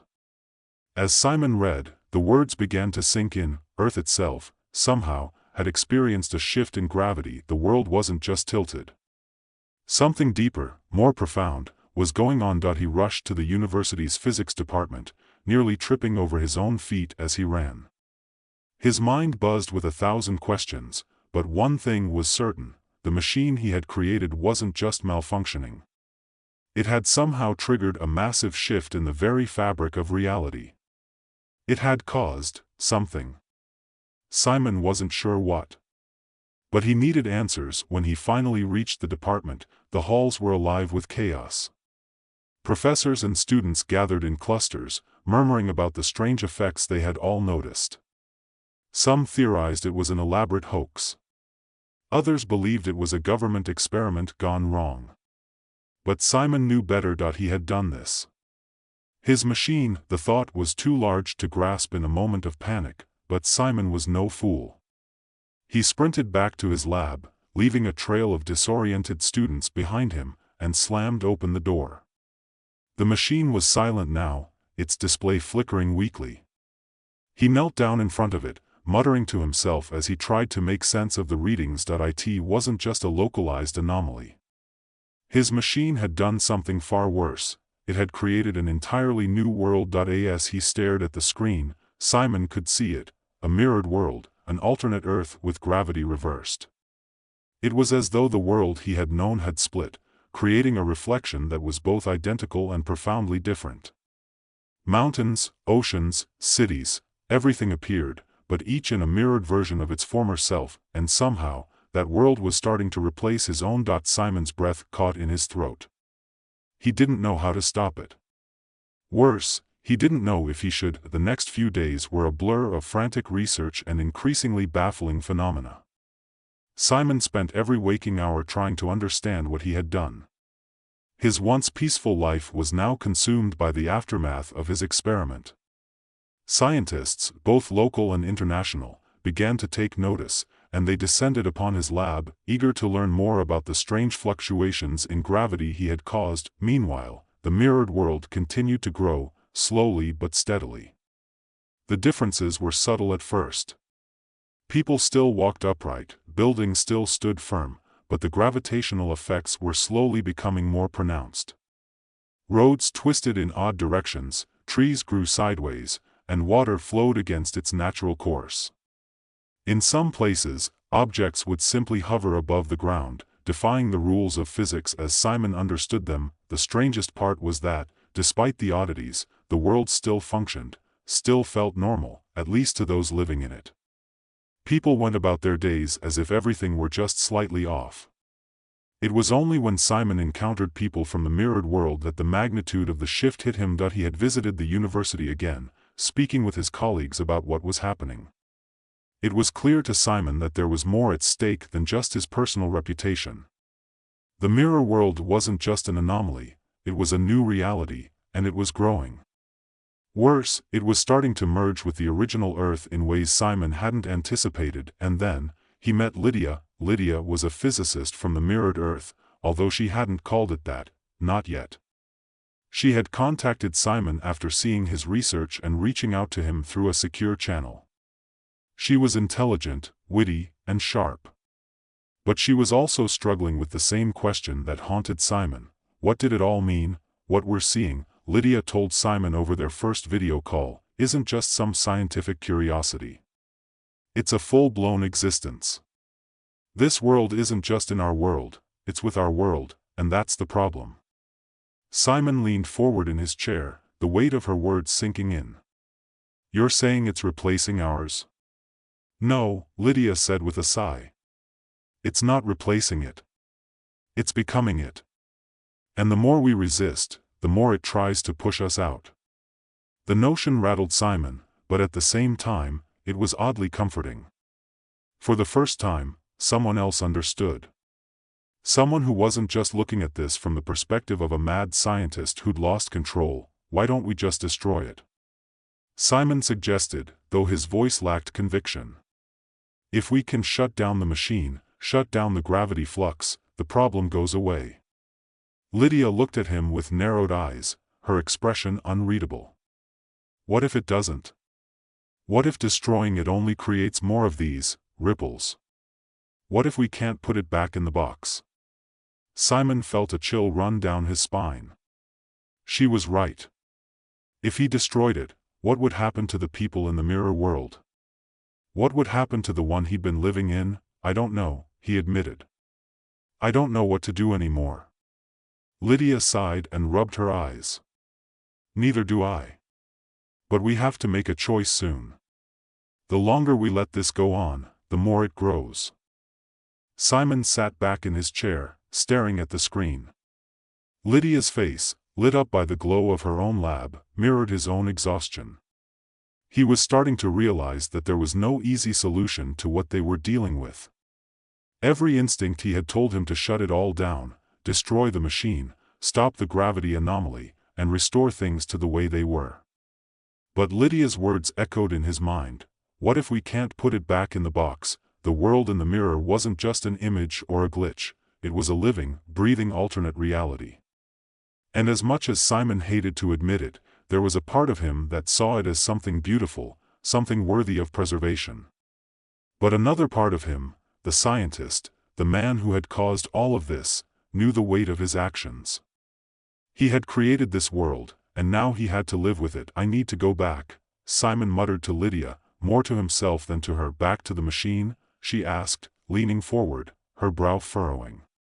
You think you can just turn it off and make everything go back to normal? No, Simon said, shaking his head. I don't think I can. But I have to try. The gravity in his chest felt heavier than it had in weeks. His fingers hovered over the keyboard, ready to end the conversation and make the decision that would either save or destroy two worlds.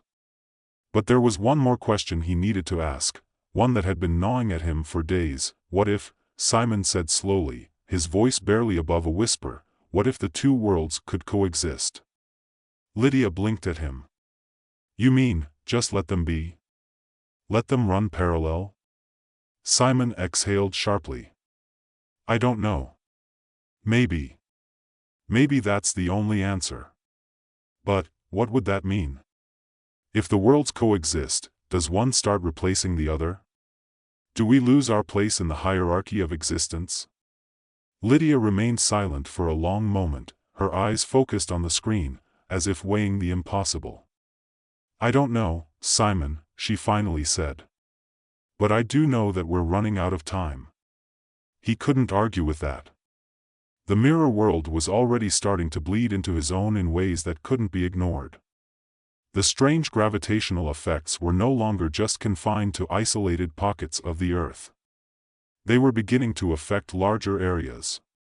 Cityscapes were warped, time seemed to stretch oddly in certain locations, and objects from one world began flickering in and out of existence in the other.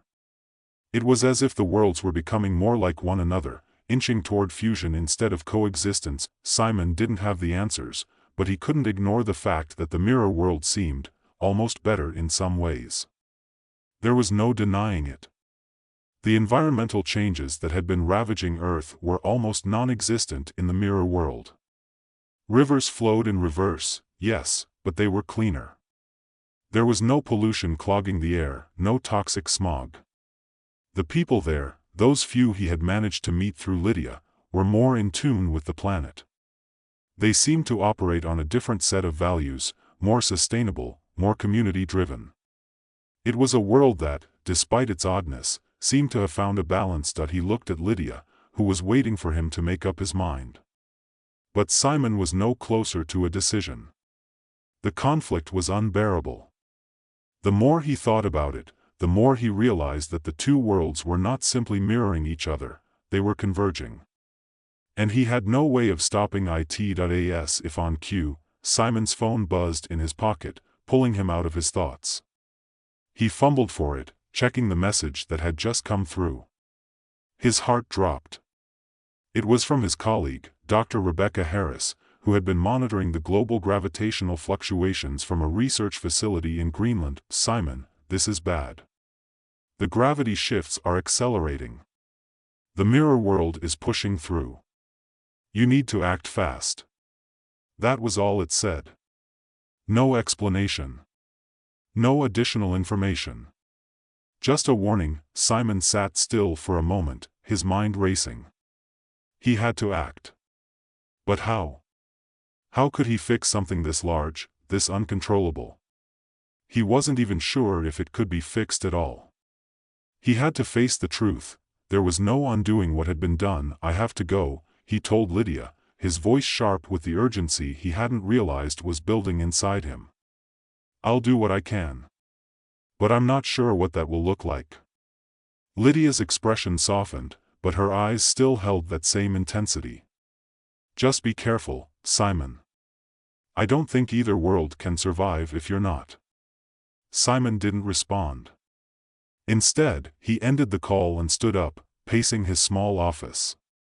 The machine hummed softly, almost beckoning him to return.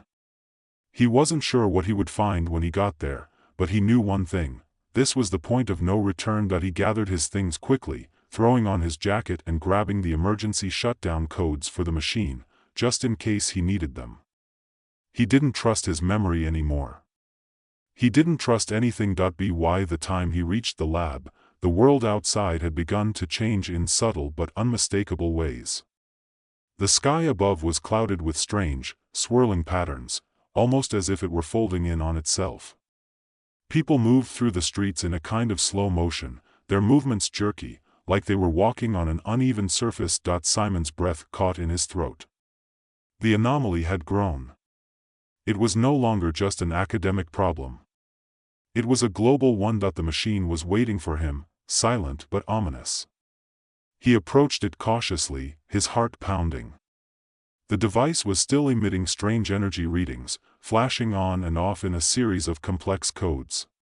He had no idea how it worked or even if it could still be turned off, but he had to try it. He punched in the emergency shutdown sequence, his hands trembling.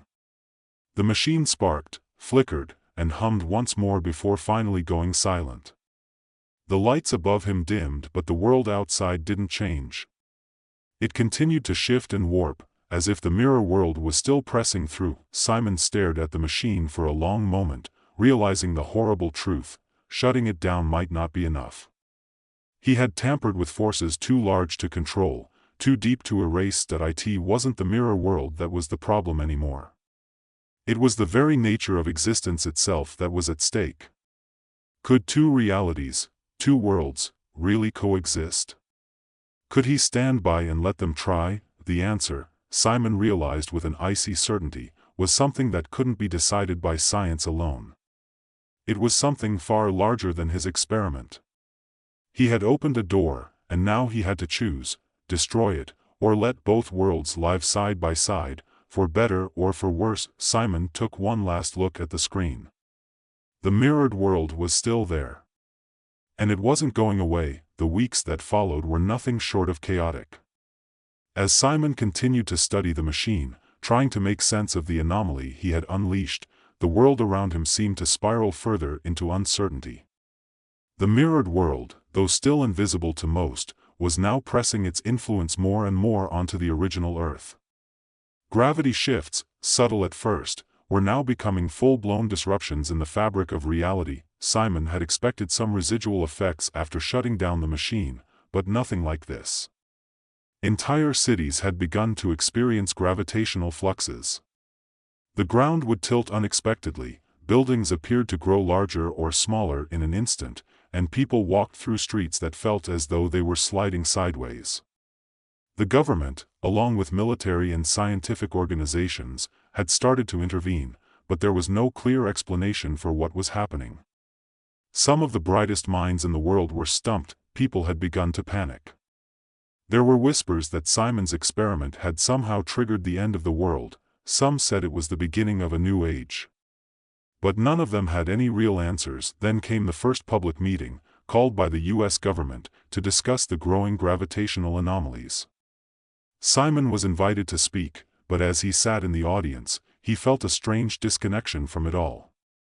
He wasn't sure if he was the one to blame or the one with the answers, but in that moment, he realized he had no idea what to do anymore. Lydia had joined him on a secure video feed, and her face mirrored his own confusion. "You have to do something, Simon," she said quietly. "It's getting worse. They're talking about quarantines. You can't let them treat this as some containment protocol." But Simon wasn't sure he had the strength to stand up and tell the world what had happened. How could he explain something so bizarre? How could he make them understand the nature of the mirror world, which seemed to exist alongside their own? As the days passed, Simon became more and more disillusioned. The governments of the world were scrambling to find solutions, but their efforts were all doomed to fail. They tried to isolate the fluctuating zones, contain the effects, but each day, the anomalies grew stronger. People were starting to realize that they couldn't escape it. This mirrored reality was here to stay, and so Simon had no choice but to confront the reality of what had happened. He had created the mirror world. He had opened the door. The question now was whether to shut it, or find a way for both worlds to survive. As the two worlds collided, Simon finally made his decision. He couldn't destroy the mirror world. He couldn't go back. The choice, he realized, was about balance. And balance was something that could be achieved only by allowing both worlds to exist. But as he looked out the window, watching the world shift in strange and terrifying ways, Simon couldn't shake the feeling that this was only the beginning. He had created something bigger than himself, something that might change the very nature of existence, and for the first time in his life, Simon wasn't sure if that was a blessing or a curse. Simon had already made up his mind. The mirror world was not a curse. It was not something that needed to be erased. The world he had known was breaking, eroding at the edges, suffocating beneath its own contradictions. But the mirror world, despite all its gravity-defying quirks, seemed to offer a solution. It was strange, yes. But it was also something beautiful. Something different. Something that could coexist, maybe even thrive, alongside the world they knew. But the more Simon considered this, the more the weight of that decision grew. It was no longer just an abstract idea in a lab, something to discuss in theoretical terms. The mirrored world wasn't simply an academic curiosity. It was a living thing, with its own laws, its own patterns. And Simon was its creator. But now, as the world around him began to twist in surreal ways, Simon knew there was no going back. He could feel it in the air, in the way the people walked. Their steps were lighter, their movements slower, as if time itself were playing tricks on them. The anomaly was not just affecting isolated areas anymore. It was everywhere. The boundary between the two worlds was dissolving, and there were moments, brief flashes, when objects from one world would appear in the other, distorted, flickering in and out of existence. There was no denying it now. The worlds were fusing, and there was no stopping it. He knew that. Yet he couldn't quite let go of the nagging feeling that there had to be something he could do, some way to save both worlds without them consuming each other in an unending cycle of collapse. If they merged completely, what would that even look like? Would the laws of physics tear themselves apart? Would time become irrelevant, a free-floating abstraction? Was there a chance, any chance, that the two realities could coexist in harmony? Simon was standing at the precipice of something unimaginable. He was no longer merely a scientist studying phenomena. He was a witness to the birth of a new reality, one that would forever change everything. The world, both mirrored and original, had already begun to change irrevocably. And yet, as Simon watched it unfold, there was a strange sense of inevitability, as if the moment had always been coming. Perhaps they had been building toward this for centuries, millennia. Humankind just hadn't known how to recognize it. He called Lydia again. This time, she didn't look shocked or worried. She seemed almost resigned. "I think it's happening," Simon said, his voice strained. "The two worlds are merging. There's no stopping it now. No shutting it down. We've created something that can't be undone." Lydia nodded slowly. "We've known this might happen. We both knew from the start that there was a risk this would escalate. We just didn't know how fast it would happen."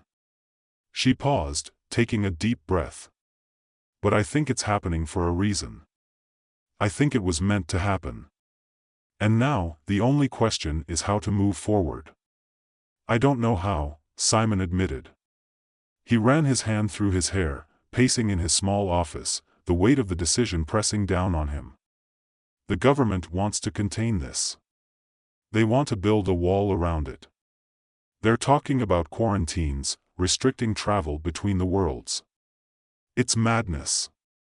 Lydia's face softened. "Containment won't work. You've already seen that. The question is whether or not we try to stop this fusion or let it happen, and if we let it happen, how we make sure both worlds can coexist." Simon rubbed his eyes, trying to push back the exhaustion that was threatening to overwhelm him. "I don't know if it's even possible to control it. The gravitational shifts are too erratic. People are starting to lose their sense of orientation. What if one world consumes the other entirely? What if one side of this reality becomes the dominant one?" Lydia's voice cut through his spiraling thoughts. "What if it doesn't have to be like that? What if there's a way to let them exist side by side, without one overtaking the other? What if we could build something new from this?" The idea was frightening, exhilarating, and entirely foreign.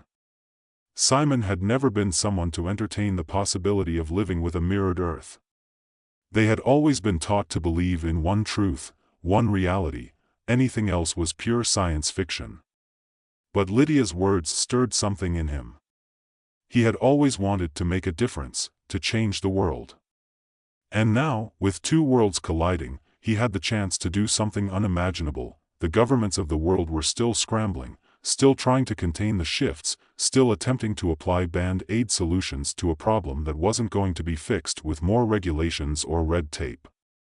They couldn't see the larger picture, couldn't comprehend the nature of the phenomenon they were dealing with.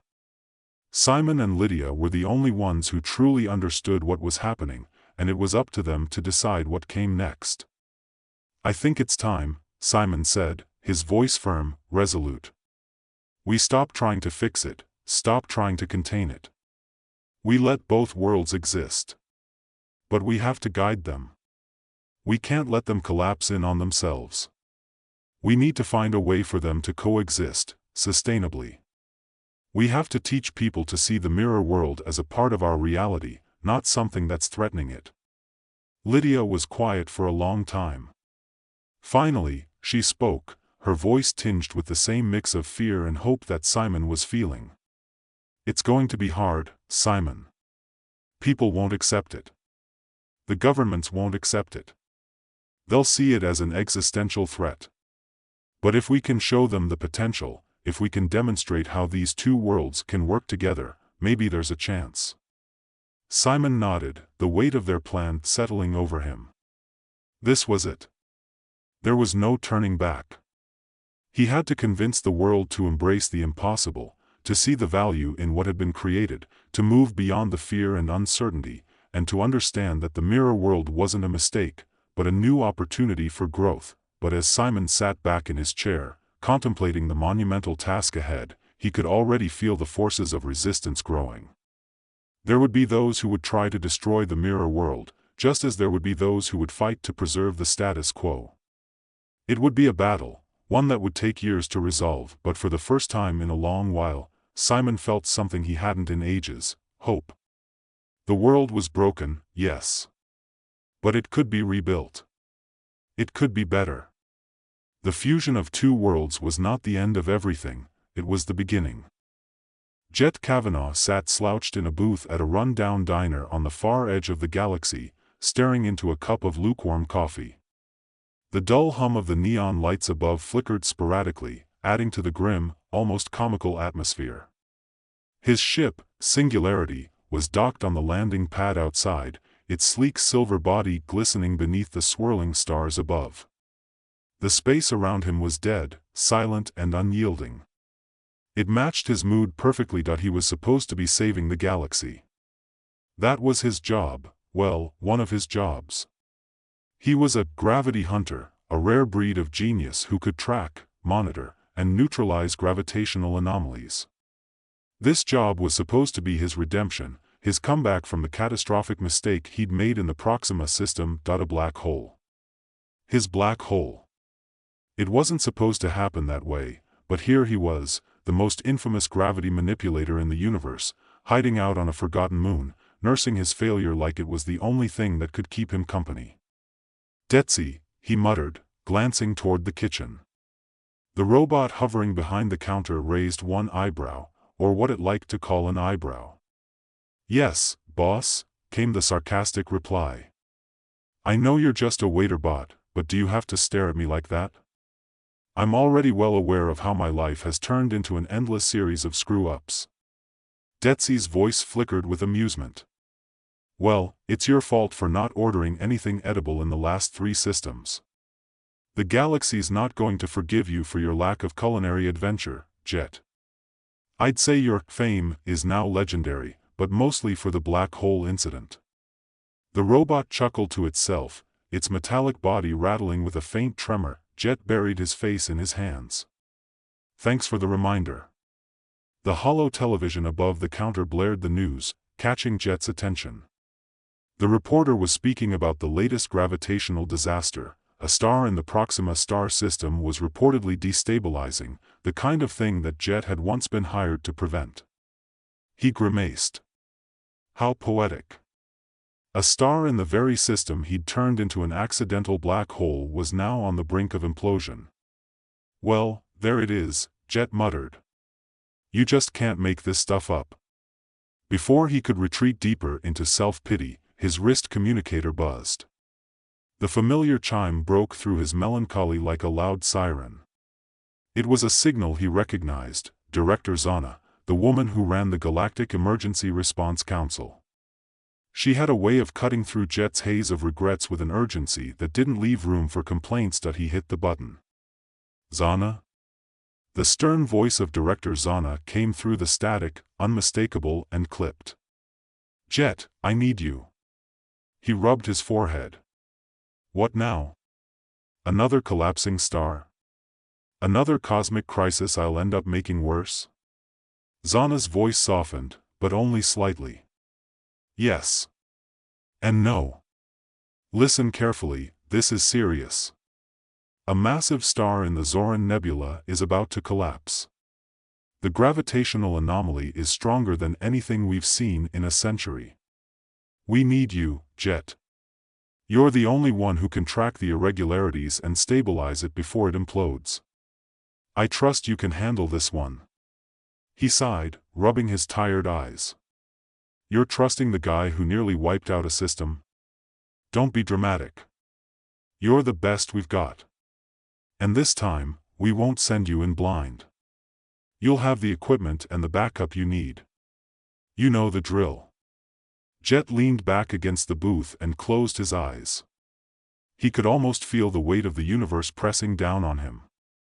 It felt like it always did when an emergency came up, heavy, suffocating, and far too overwhelming. But this was different. He had failed before. This time, he couldn't afford it. All right, fine, Jet said, his voice resigned but steady. I'm in. There was a pause, and then Zana's voice, now tinged with something softer, almost like concern. Good. And Jet, he could already feel the weight of her next words. He was no longer sure if they were encouragement or the threat of something even worse. Let's not have another black hole incident, okay? The line went dead. The next few hours passed in a blur of activity. Jet boarded the Singularity, his trusty, if somewhat outdated ship, and set a course for the Zoran Nebula. The system was located on the fringes of known space, a region known for its unstable gravitational fields. Perfect for someone like Jet, Detsy, who had somehow managed to sneak on board, hovered nearby, providing occasional commentary. As always, I swear you humans are incapable of making a decision without overthinking it, Detsy remarked as Jet worked the control panel. I'm just trying to make sure everything's right, Jet muttered, his fingers flying across the holographic controls. This isn't exactly a low-risk job. And yet, you took it, Detsy quipped. Did you really think it would be that easy?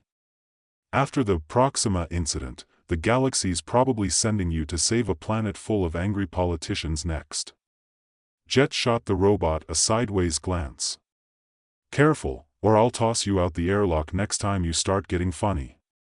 Ah, humor. I was worried it had died in space along with your reputation. The ship's engines hummed as the nebula drew closer. The vast stretch of space surrounding it was beautiful, filled with the swirling cosmic colors of gas and dust. But beneath that beauty was a danger that Jet was about to face head-on. His heart beat faster as the star they were heading toward flickered in the distance, pulsing erratically. The closer they got, the more the gravitational waves intensified, twisting space in ways that didn't seem possible. His communicator buzzed again. This time it wasn't Zana. Instead, it was a report from the Council's backup team, letting him know that all nearby stations had been evacuated. Any kind of disaster would risk far more lives than usual, and Jet was their only hope. As the Singularity entered the nebula's gravitational field, the star ahead shimmered violently.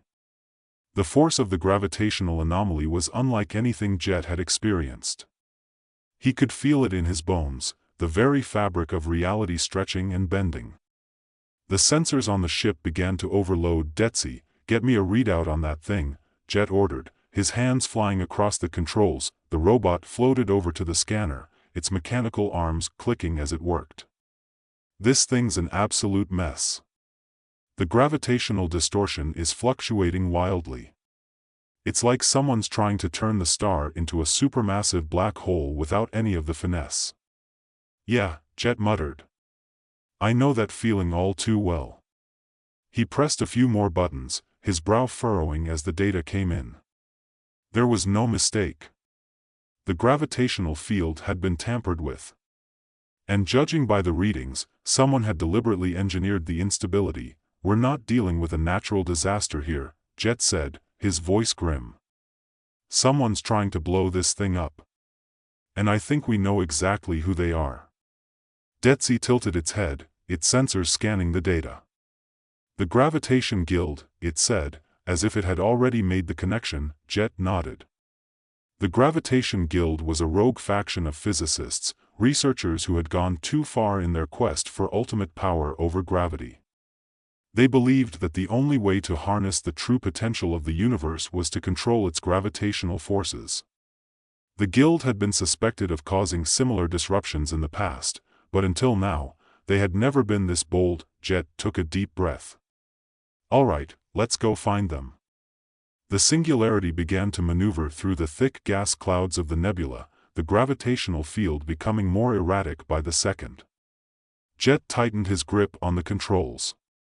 He knew what needed to be done, but every instinct in his body screamed that this was going to be one of those days. As they got closer to the star, Jet could hear the thrumming of his heartbeat, louder and louder with each passing second.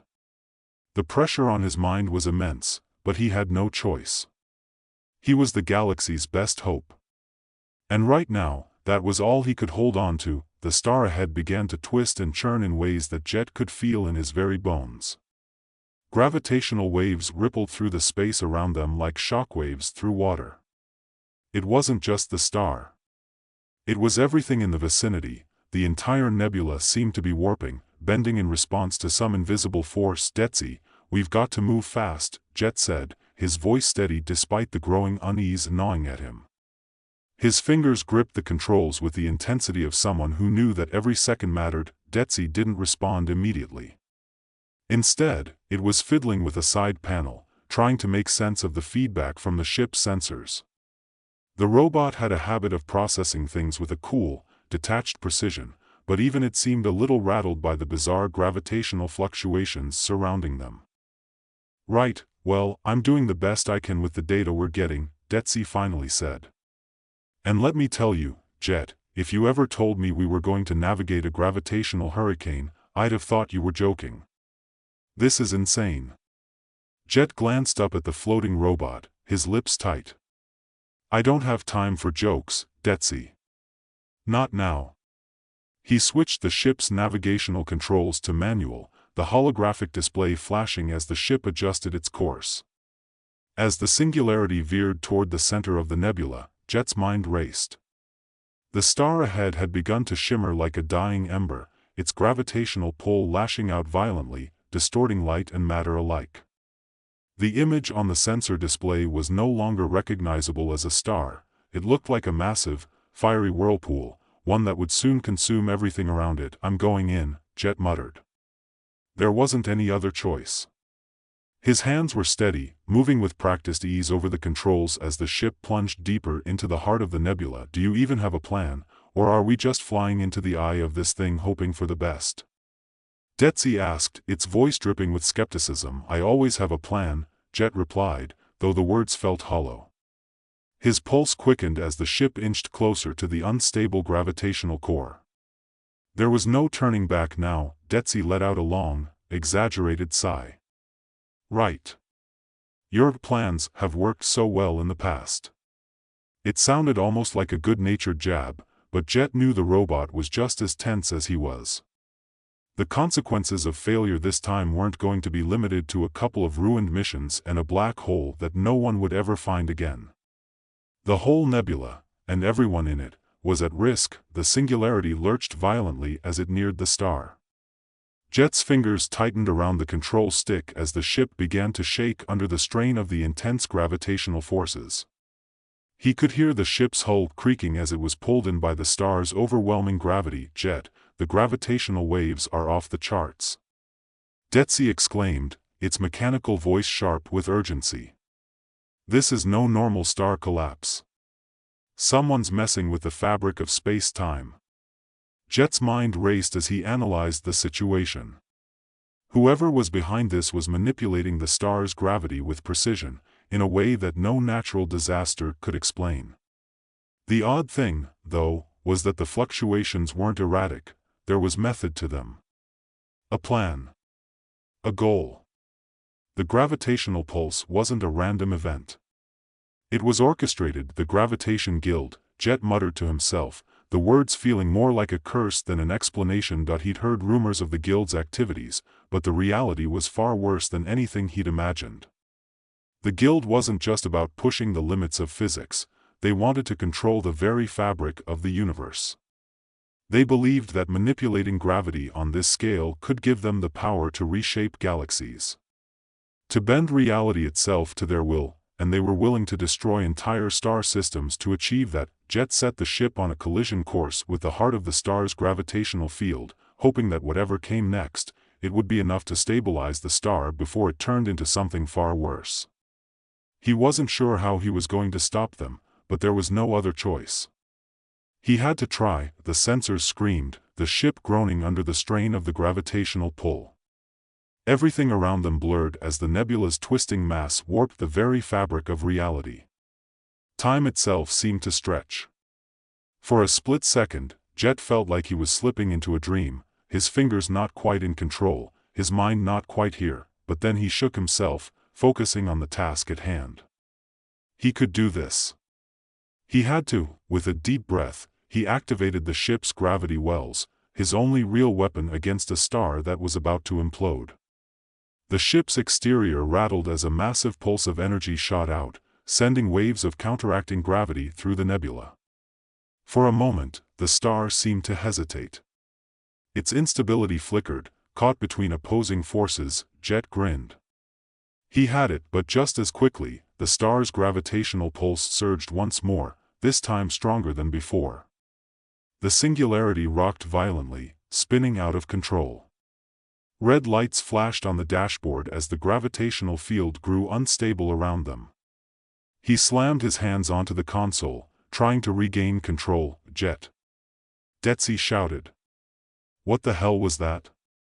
Not good, Jet muttered. The pulse is amplifying itself. Whoever's behind this is doing it intentionally.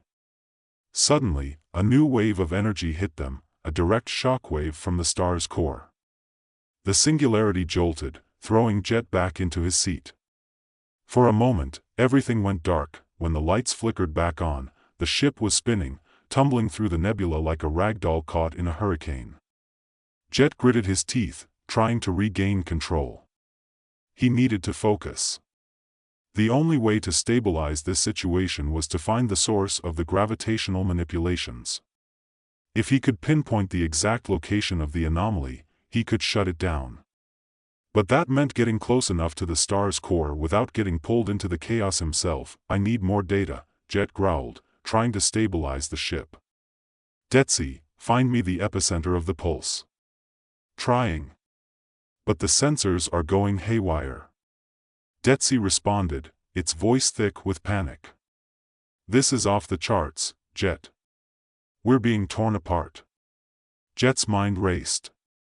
The mission had already turned into a disaster, but he wasn't giving up, not yet. He gripped the controls tighter, forcing the ship back on course. He could feel the star's gravitational pull like an invisible hand, tugging at the very core of his being. In the distance, something glinted against the storm of chaos, a ship. A large one. Unmistakably, it was the signature of the Gravitation Guild. They had to be inside, controlling the field. This was their base of operations. Found them, Jet said, his voice sharp. Detsy, set the coordinates. We're going in. The robot's voice crackled. Are you out of your mind? We're not going into the heart of the storm, are we? Jet's eyes burned with determination. We have no choice. With a sharp pull of the control stick, the singularity darted toward the heart of the star's gravitational field, towards the massive guild ship at its core. This was it. If he didn't stop them now, the entire system would be lost. The singularity bucked violently as Jet wrenched the ship into a sharp, downward plunge. The gravitational forces were relentless, hammering against the hull, the controls, his very body.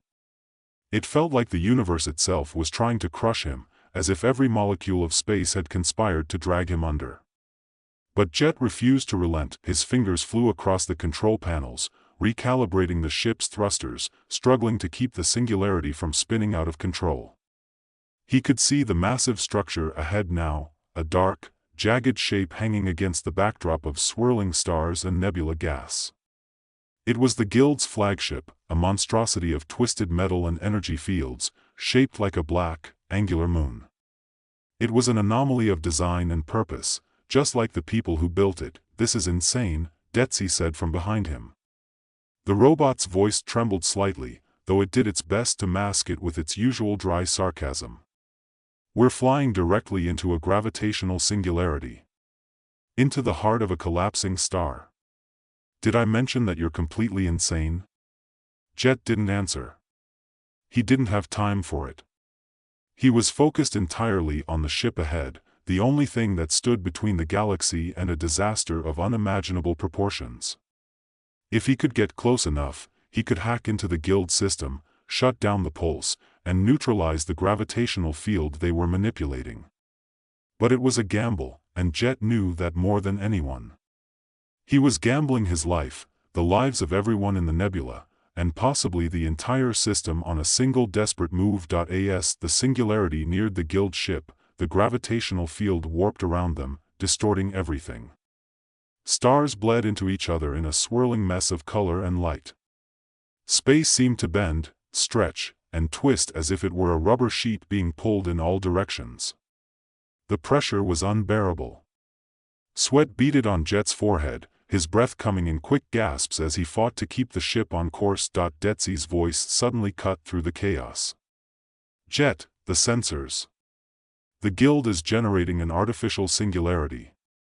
This ship is using it as a gravitational anchor, turning the star into a black hole." "Yeah, I figured that out," Jet muttered, but his mind was already a few steps ahead. He was close now. Too close. The massive ship loomed ahead, and he could see flashes of energy flickering across its surface, some kind of force field or energy shield. It was impossible to tell. His heart was pounding in his chest. There was no room for error.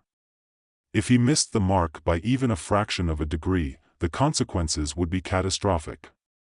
He'd already seen that firsthand.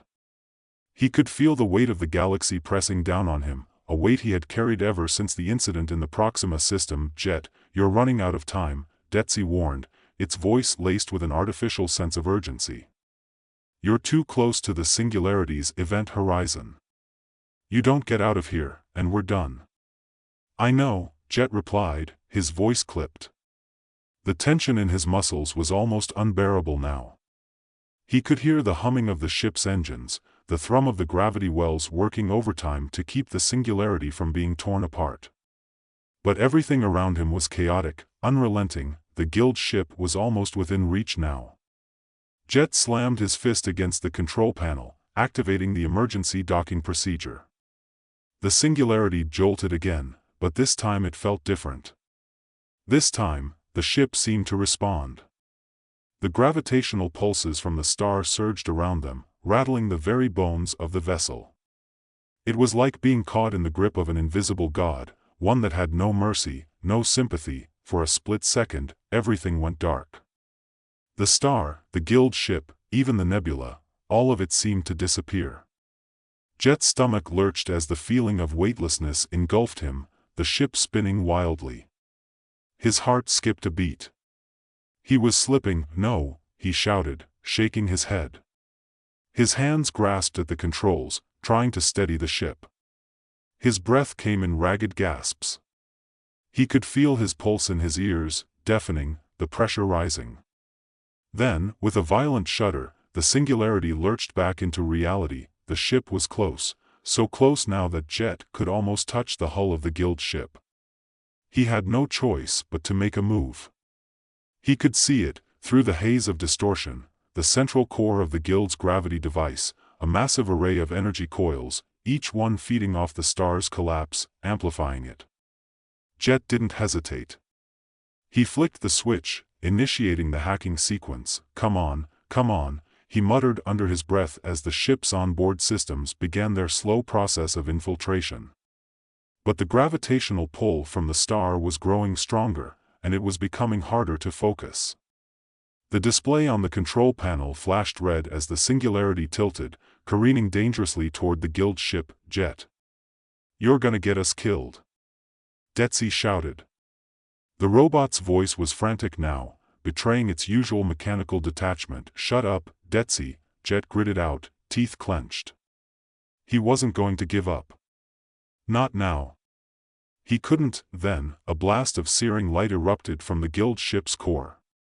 Jet's heart skipped a beat as the gravitational pulse shot out, a wave of destructive force that rippled across space.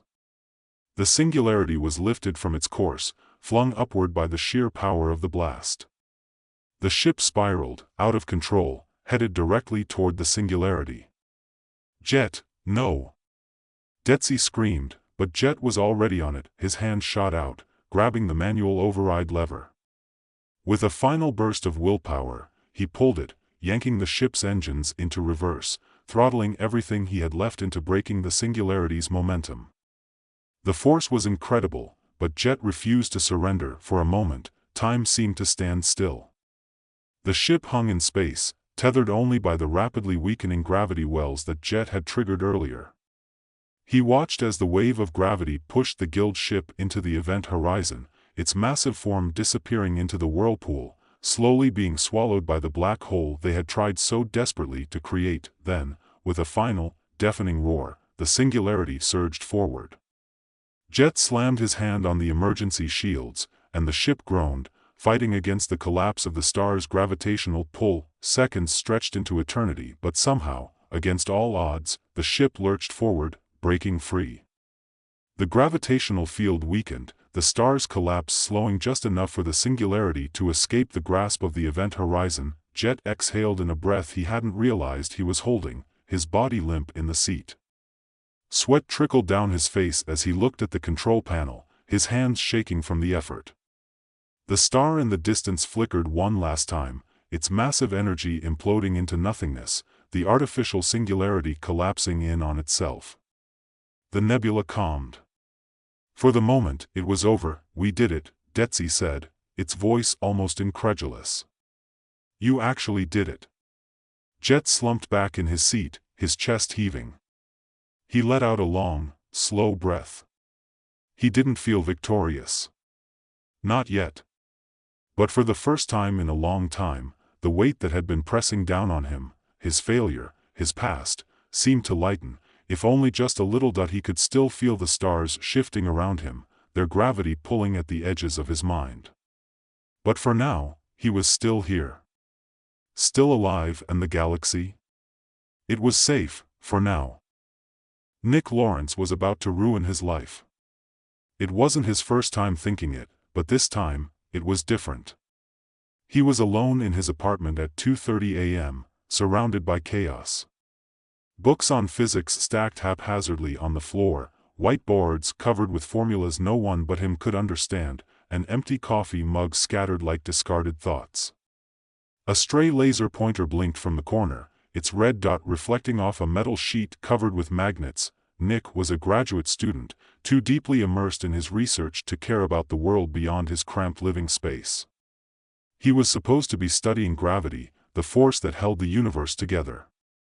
But instead of carefully reading textbooks, he was reprogramming a drone to carry sensors, trying to simulate the gravitational anomalies he had been theorizing about for months. The late-night tinkering had begun as a harmless distraction from the soul-crushing weight of his thesis, until tonight, when something entirely unexplainable happened.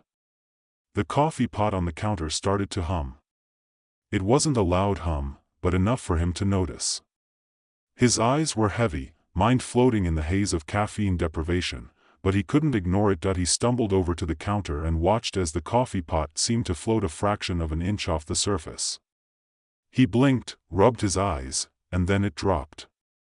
A perfect, straight fall, as though it had simply been waiting for gravity to act upon it. Nick scratched his head, a nervous chuckle escaping his lips. He was delirious. That was the only explanation. No, no, no, he muttered, shaking his head. I haven't slept in 48 hours. I'm just seeing things. He walked over to his small workbench, a cluttered mess of computers and wire-rigged prototypes. Trying to ground himself, he focused on a piece of paper with a mathematical equation scribbled hastily in his handwriting. His brain was working on autopilot as he tried to piece together what had just happened. Then, for no reason at all, a pen on his desk rolled toward the edge and stopped, hovering above the surface as though caught by invisible strings. His mouth went dry. This wasn't possible. It couldn't be possible. His heart raced as he reached for the pen. The moment his fingers brushed against it, the pen dropped and rolled onto the floor with a soft clink. Okay. This wasn't normal. Nick wasn't a religious man, but he could swear there was something supernatural at play here. He had no idea how, no idea why, but his body was suddenly attuned to forces that defied everything he had ever learned in his physics classes. The force of gravity, he was controlling it. All right, focus, he said aloud, trying to calm himself. He took a deep breath and steadied his shaking hands. There's got to be an explanation. Maybe it's something I missed in my research. Maybe it's a trick of the brain, a misfire in my neurons. Still, something deep inside him told him he wasn't imagining this. Something was changing in him, something he couldn't control or even begin to comprehend. He looked around at his apartment, his world. The clutter, the chaos, and then, the unthinkable happened. He stepped forward, his foot barely grazing the ground, and suddenly, without warning, his body floated an inch off the floor. Holy! Nick yelped. He flailed his arms, trying to steady himself. The world spun briefly, and he panicked, reaching out to grab hold of the nearest object. He yanked a book from the shelf, but the simple act of grabbing it sent him spinning out of control. Books, papers, and gadgets flew up into the air as he levitated. He let out a scream, half exhilarated, half terrified, as he found himself floating around his apartment like some kind of lost astronaut. His feet brushed against the ceiling, and his heart hammered in his chest. Okay. This is bad. Really bad. He took another deep breath, trying to steady his nerves. He had to think. This was not something you figure out on a Tuesday night after too much caffeine. He focused. He didn't know how, but he focused. With effort, he willed himself back down, slowly lowering his feet until he was standing again, albeit shaking like a leaf. Nick stared at the empty space around him. The floor was covered in papers, pens, books, and magnets. All had been displaced when he lost control. For the first time in his life, Nick Lawrence was truly at a loss for words, but as his heart slowed, his mind started to race again.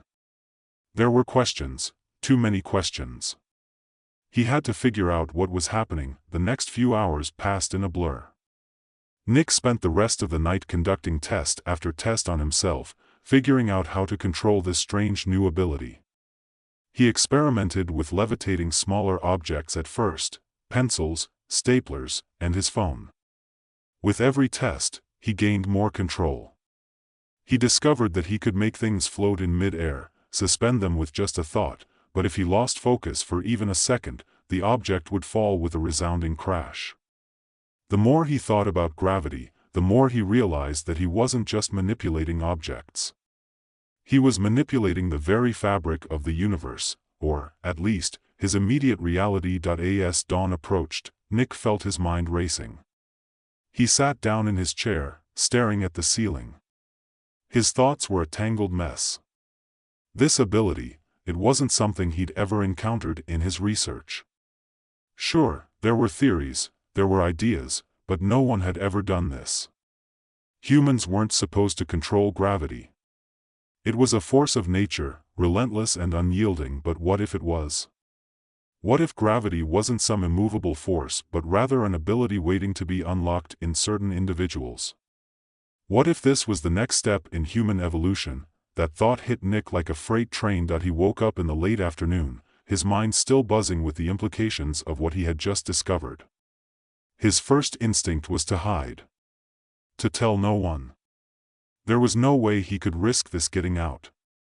The government would be all over him, scientists would be trying to replicate his experiments, and the media would be all over it.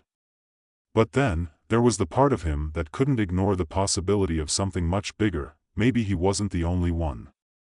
Maybe there were others out there. Maybe there were people who had awakened, like he had. Maybe they were out there, struggling with the same questions, the same confusion, and maybe he could find them. He grabbed his laptop and began searching for any signs of similar phenomena. There were plenty of stories online, strange incidents of objects floating, strange bursts of power, unexplained events. But none of them were real. None of them were scientific. He could feel the need to find others, to understand more, building inside him. If this was evolution, it wasn't just his secret to keep. It was time to wake up the world. The next few days were a blur. Nick sent messages to obscure forums, dropping cryptic notes, hoping someone would reach out. He posted his own findings, carefully leaving out the part where he had levitated. He didn't want to seem like a crazy person. He wasn't a nutcase. He was a scientist. A scientist who was on the edge of discovering something incredible. Something world-changing, and slowly, it began to work. People responded. Some were skeptical. Some were curious. But one message stood out among the rest. It was from a young woman named Lily. She had been in a car accident a few months ago. During the crash, she said, something had changed. For a brief moment, she had been able to control the force of the car, stopping it from crashing into a tree. She had never told anyone about it, until now. Nick's heart raced. He wasn't alone. Nick sat there for a moment, staring at the message from Lily. It wasn't just the words that sent a shiver down his spine, but the implications. She knew. She had experienced something similar to what he had, something he had thought was beyond human comprehension, beyond anything he could explain. He needed to know more. He had to. He quickly typed a response, his fingers flying over the keyboard. You're not alone, he wrote. I've experienced something similar. It's not a hallucination. It's real. I can show you, but we need to meet. This is bigger than we think. He hit send before he could second-guess himself. For a moment, he just stared at the blinking cursor on the screen, his pulse quickening. He didn't know who Lily was, or what she might have been through, but he had a feeling that the two of them could figure this out. They had to. An hour later, Lily replied. She was cautious, but intrigued. She agreed to meet at a public cafe, someplace neutral. Nick didn't hesitate. He knew he had to get out of his apartment, away from the chaos of his mind and the overwhelming pressure of the unknown. The cafe was small and cozy, tucked away on a quiet street. The smell of fresh coffee and baked goods filled the air, and the hum of conversation surrounded him. Nick arrived early, nervously checking his phone every few minutes, glancing at the door. He hadn't felt like this in a long time, unsure, almost giddy with anticipation, but also fearful. What if Lily was just someone who had heard about levitation and was chasing a fantasy? What if she didn't believe him? What if he was just a freak? Then, the door opened, and in walked Lily. She was in her mid-20s, with messy brown hair pulled back into a loose ponytail, wearing a casual hoodie and jeans. She looked like someone who could easily blend into a crowd, someone who didn't want to be noticed. But her eyes, there was something about them, something a little distant, a little haunted. Nick stood up before he even realized it, his heart thudding in his chest. You must be Nick, she said with a hesitant smile. her voice soft but steady. "Yeah," Nick replied, shaking her hand. "It's good to meet you. You really experienced it?" He couldn't help the rush of words that came out all at once. Lily nodded, her expression guarded. "Yeah. The car crash. I don't know what happened, but for a second, I felt like I could stop it. Like I could make everything go in slow motion. I know it sounds crazy, but I just had this feeling. It was like the world around me slowed down, like I could control it." Nick's heart raced. "That's exactly it. I've been doing things that shouldn't be possible. And I think, no, I know, there's more of us. This isn't some freak accident. It's something real. We're not crazy." Lily sat down slowly, her hands wrapped around a cup of coffee. "So, you think this is some kind of evolution? That we're, the next step in human development?" "I think it's possible," Nick said, his voice lowering. "The ability to control gravity, it's not something we're taught about, but I think it's something buried deep inside us. Like a genetic mutation waiting to be triggered." He leaned forward. "I've tested it. I've been experimenting. I can make things float, manipulate the direction of falling objects.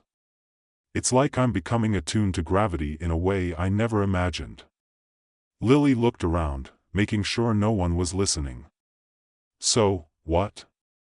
You think we're going to change the world? That we're going to just wake everyone up to this?"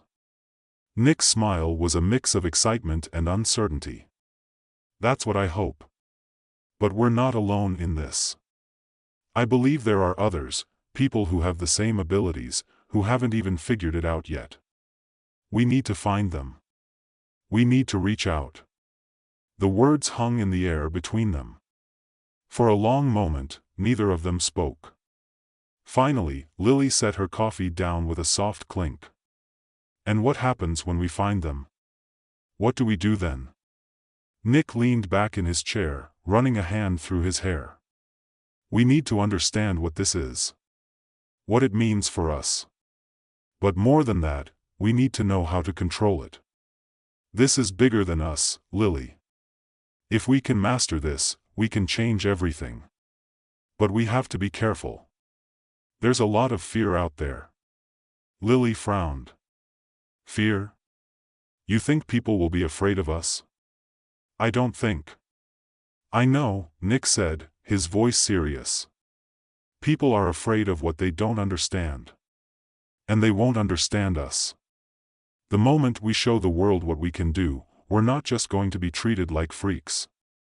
We're going to be seen as a threat. They'll fear us, maybe even try to control us." Lily was quiet for a moment, her mind clearly turning over what Nick had said. "So what do we do? Do we hide?" Nick shook his head. "No. We don't hide. We don't have to. But we need to be smart. We need to be careful who we trust. There's a lot at stake here." After a long pause, Lily spoke again, her voice quieter this time. "And what about you? What do you want?"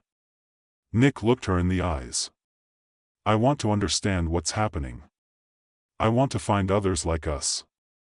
But I also want to make sure we don't let this power fall into the wrong hands." The next few weeks were a blur of late nights, frantic research, and growing tension. Nick and Lily began to work together, reaching out to others in secret online forums, trying to find more individuals who might have experienced something like they had. It wasn't easy. Most people thought they were crazy, or they simply dismissed the idea. But slowly, little by little, they found more and more people. There was Jordan, a yoga instructor from Oregon who had accidentally discovered his ability to control gravity during a meditation retreat.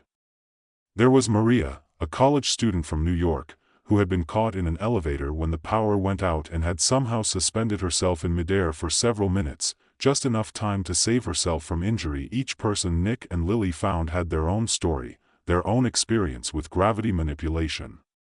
Some had it under control, others were still terrified of it, unsure of how to wield it. But they all shared one thing, the same ability, and it was clear to Nick that this was no coincidence. Gravity control wasn't just something that happened. It was something that was happening, part of a larger pattern, a new evolution of humanity that was beginning to unfold. But as much as he wanted to believe that, he couldn't ignore the growing sense of danger, because someone was watching them. Nick first noticed it when he started getting messages from an anonymous source, messages that were oddly specific, almost as if they knew everything he was doing. The messages were cryptic, always signed with the same strange name, Dr. Helen Foster. "I know what you're doing, Nick," one of the messages said. "I know what you found. You don't know the consequences of your actions. If you continue on this path, it will be your undoing. Trust me, I can help you. But you must stop. Before it's too late." Nick didn't know who this Dr. Foster was, but the warning felt too real to ignore. He shared the message with Lily, who immediately became suspicious. "This feels like more than just a random threat," she said. "They know too much about us." And she was right. The more Nick dug into Dr. Foster's background, the more he realized that the woman wasn't just a stranger. She was a scientist, one who had worked with the government on classified research about human evolution. And she had been investigating anomalies like the one Nick had discovered, anomalies that involved manipulating gravity. But why had she warned him? And more importantly, why had she been so cryptic? Nick didn't know the answers, but the more he thought about it, the more he realized that Dr. Foster wasn't just some scientist trying to stop him. She was part of something much bigger, something that was already beginning to fight back. The fight had only just begun. Nick couldn't shake the feeling that something bigger was at play, and as the days wore on, the tension continued to build. The warnings from Dr. Foster, cryptic, mysterious, and increasingly frequent, weighed heavily on his mind. It was as if she were always watching, always one step ahead. But what did she want? Why was she reaching out to him, specifically? He couldn't afford to ignore her, but at the same time, he couldn't let fear dictate his next steps. The more Nick thought about it, the more convinced he became that she wasn't just trying to stop him. She was trying to control him, to control them, the gravity controllers. And that meant one thing: if they didn't act quickly, they'd lose control of their own fate. Lily was on the same page. After seeing the growing number of people who had similar abilities, they both knew that the time for caution was over. If they wanted to understand this power, they had to take the next step, to show the world what was happening, to make people see that this wasn't something to fear but something to embrace. The only question now was how to do it without getting caught in the crossfire. The group of gravity controllers was growing steadily, but it wasn't just their numbers that concerned them. It was the attention they were drawing. They couldn't risk being discovered by the wrong people, people who would try to shut them down, people who would weaponize their abilities, people like Dr. Foster. There was too much at stake, too much unknown. "Nick, we can't keep hiding forever," Lily said one evening as they sat in his apartment, discussing their next steps. "We're doing this in the shadows, and it's not enough. You said we could change everything. We can't change anything if we stay afraid." Nick nodded, but he felt the weight of the decision. He had always been the cautious one, the one who calculated every move, who thought things through. But there was no room for thinking anymore. This was no longer just about discovering their abilities, it was about deciding what kind of world they wanted to live in. A world where they were hunted, silenced, or controlled, or a world where they could stand free, where their powers were not a threat but an opportunity. "I know," he said quietly. "I know.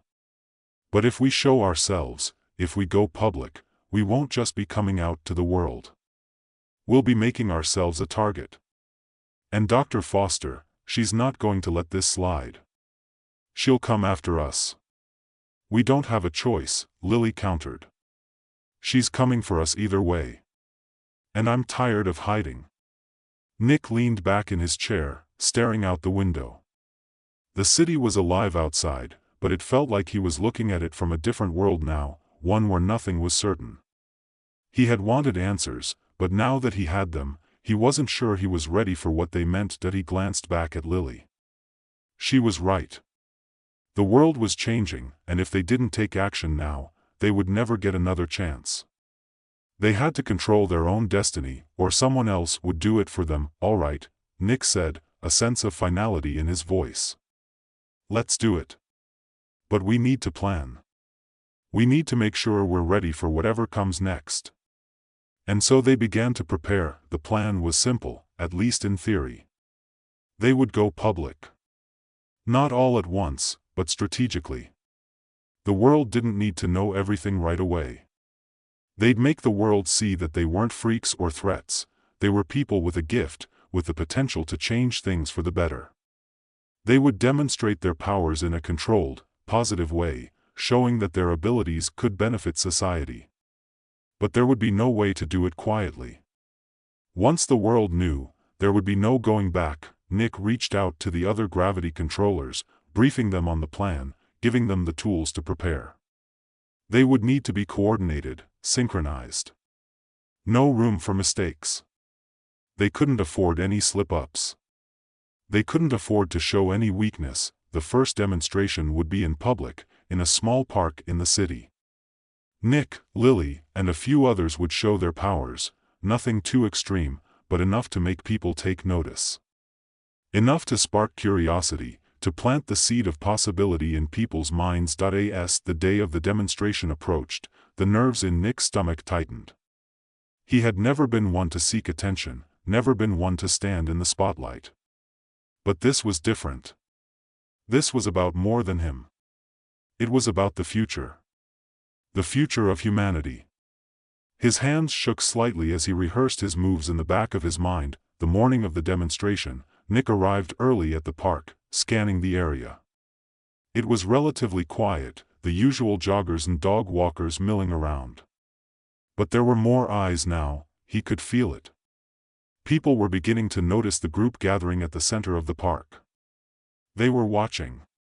They were waiting. Lily approached him, her face set with determination. "You ready?"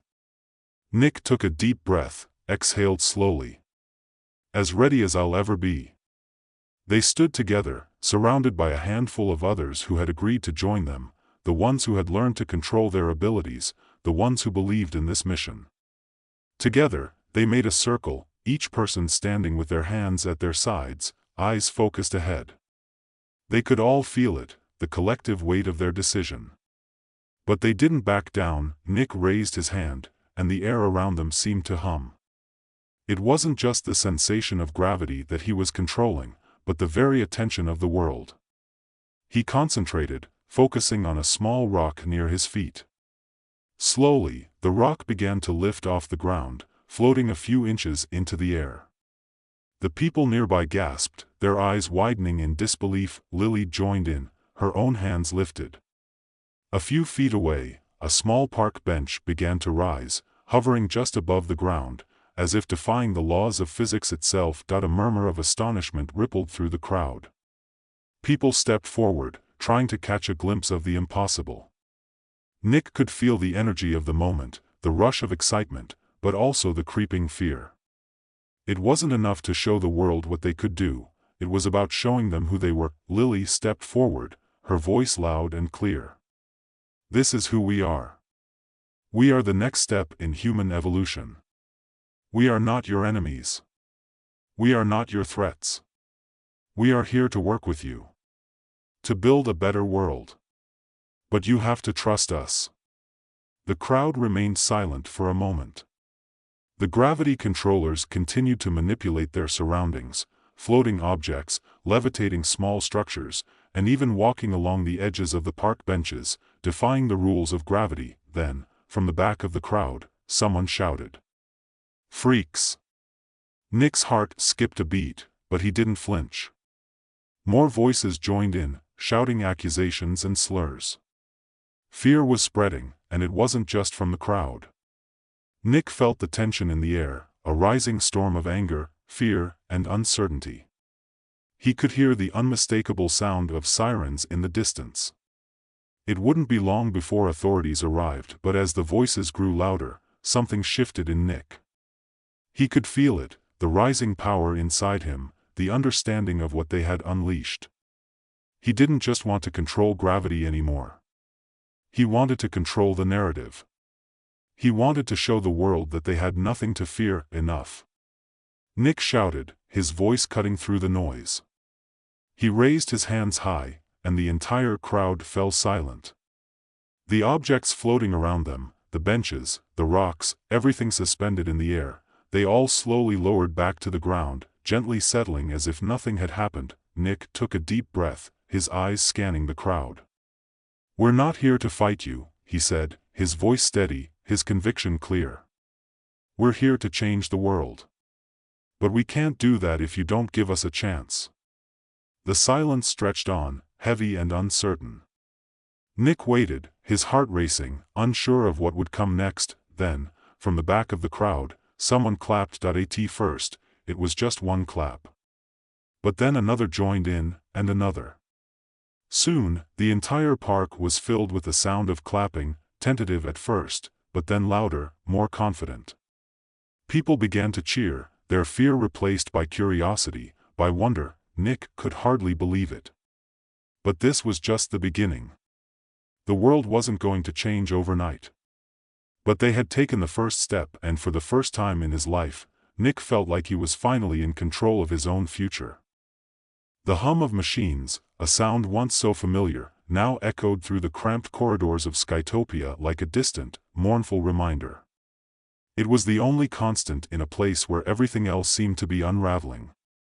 For a brief moment, Elias Fisk, the brilliant and eccentric inventor who had built this floating city, stood at the edge of the observation deck, looking down at the earth below. Or rather, what was left of it. The surface, scorched and scarred by years of climate catastrophe, was barely recognizable anymore. But Skytopia, this metal, floating sanctuary above the ruins, was supposed to be the answer. A soft beep from the terminal behind him broke his reverie. Elias turned, his white lab coat fluttering like a flag caught in a breeze. His fingers, long and slightly trembling, swiped across the panel, bringing up the latest readings. The trajectory of Skytopia was off. "Again, damn it," Elias muttered under his breath, his voice cracking slightly. He wasn't used to losing his cool, but this was something else. A floating city, once so meticulously engineered to escape Earth's dying embrace, was now careening toward the void. "Skytopia," he whispered, as if the city could hear him and somehow make things right again. "What happened to you?" There was a knock on the doorframe behind him. Elias turned to see Mara, his second in command, standing with a clipboard in hand. She was dressed in her usual utilitarian jumpsuit, her face lined with worry that no amount of makeup could cover. "Elias," she said, her voice clipped. "We need to talk." "I know," Elias said, nodding slowly. "The city's drifting." "No," Mara replied, stepping forward. "The city's falling." The disaster had started months ago, though Elias refused to acknowledge it at first. In the beginning, when they'd first launched Skytopia into the upper atmosphere, everything had seemed perfect. A new ark for humanity, floating safely above the Earth's ravaged surface. It was the ultimate solution, except it wasn't. The city was built with the best of intentions, but somewhere along the way, things had gone awry. Elias had designed Skytopia to hover just above the Earth's atmosphere. In theory, the city would be an orbiting sanctuary, immune to the storms, earthquakes, and famine devastating the planet below. The engineering was based on sound science, or so it seemed at the time. The problem, as it turned out, was that no one had factored in the shift in the Earth's magnetic fields, the changes in gravity, and the rapid degradation of the city's propulsion systems. What was supposed to be a stable orbit quickly became a slow drift away from Earth, and now, here they were. "Elias," Mara said again, her voice growing firmer. "You need to tell the others." He shook his head, the weight of the situation finally settling on his shoulders. He wasn't ready to admit it to the people who had placed their trust in him. They'd all come to Skytopia hoping for salvation, for hope, for a fresh start. What could he possibly tell them now? Tell them what? Elias asked, his voice a mix of exasperation and disbelief. That we're doomed? That the city's falling into space? That we're all going to die alone, out here, in the void? We won't die, Mara said, her gaze unwavering. But if you don't act fast, that's what's going to happen. Skytopia's losing altitude. The propulsion systems are failing. We're drifting farther away from Earth every day. And if we don't do something now, we're going to end up in deep space. Elias slumped into the chair by the console, burying his face in his hands. He had designed every aspect of this city with the utmost precision. Every calculation, every diagram, every system had been meticulously crafted to avoid the very catastrophe that was now unfolding.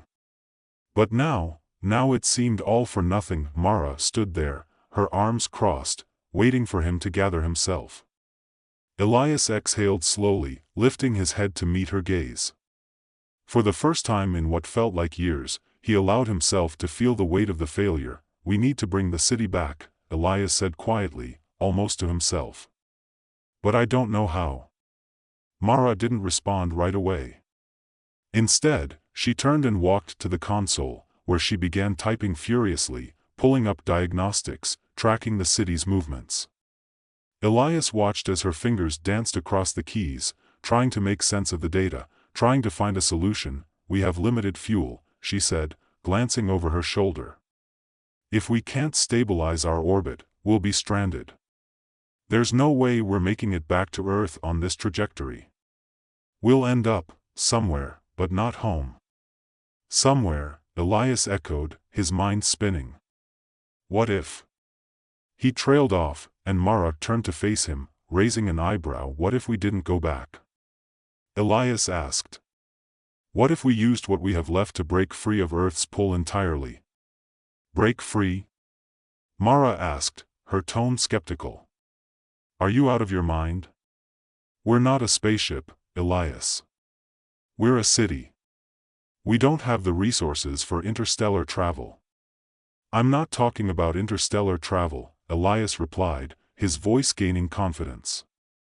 I'm talking about using the moon's gravity to slingshot us back onto a more stable orbit. We don't need to go home, we just need to stabilize ourselves, to survive. Mara's face softened, but she still looked doubtful. And if it doesn't work? Elias smiled grimly, pushing his chair back. Then we'll have to improvise. It's what we do best. In the control room, the atmosphere was tense as Elias and Mara convened with the engineering team. The air was thick with uncertainty and fear. Some of the faces were familiar, scientists who had been with Elias from the beginning, back when the dream of Skytopia had still felt like a miracle. Others were newer residents, people who had come to the city in the hope of escaping the chaos below, now staring at their uncertain futures with a mix of dread and confusion. We're running out of time, Elias said, addressing the room. His voice was firm, even though his stomach churned with anxiety. I know this isn't what you expected when you signed up for Skytopia, but right now, we're the only ones who can fix this. If we don't act, the city will continue drifting into space. I can't promise we'll make it back to Earth, but I can promise you this, we won't give up without a fight. There was a moment of silence as the residents exchanged uneasy glances. Finally, one of the engineers, a woman named Sarah, stood up and raised her hand. I think we can do it, she said. But we'll need to work together. If we pull the remaining fuel and use the city's thrusters to aim for the moon, we can do a slingshot maneuver. It's going to be dangerous, and there's a high risk that we'll miss our mark. But it's our best shot. The room was quiet as everyone processed her words. Elias could feel the weight of the decision pressing down on them all. But in that moment, there was no other choice. He nodded solemnly, his voice resolute. Then let's get to work. Over the next few hours, the crew worked tirelessly, prepping the city's systems for the daring maneuver. Elias and Mara oversaw the operation, their minds sharp and focused, but the reality of their situation still loomed over them like a shadow. The fuel was low, and the risk of failure was enormous. The thrusters would have to be aligned perfectly, the calculations precise, or they would be lost. As the countdown began, Elias couldn't shake the nagging feeling that he had overlooked something crucial. But it was too late to back out now. 5 seconds, Mara called, her voice calm but urgent.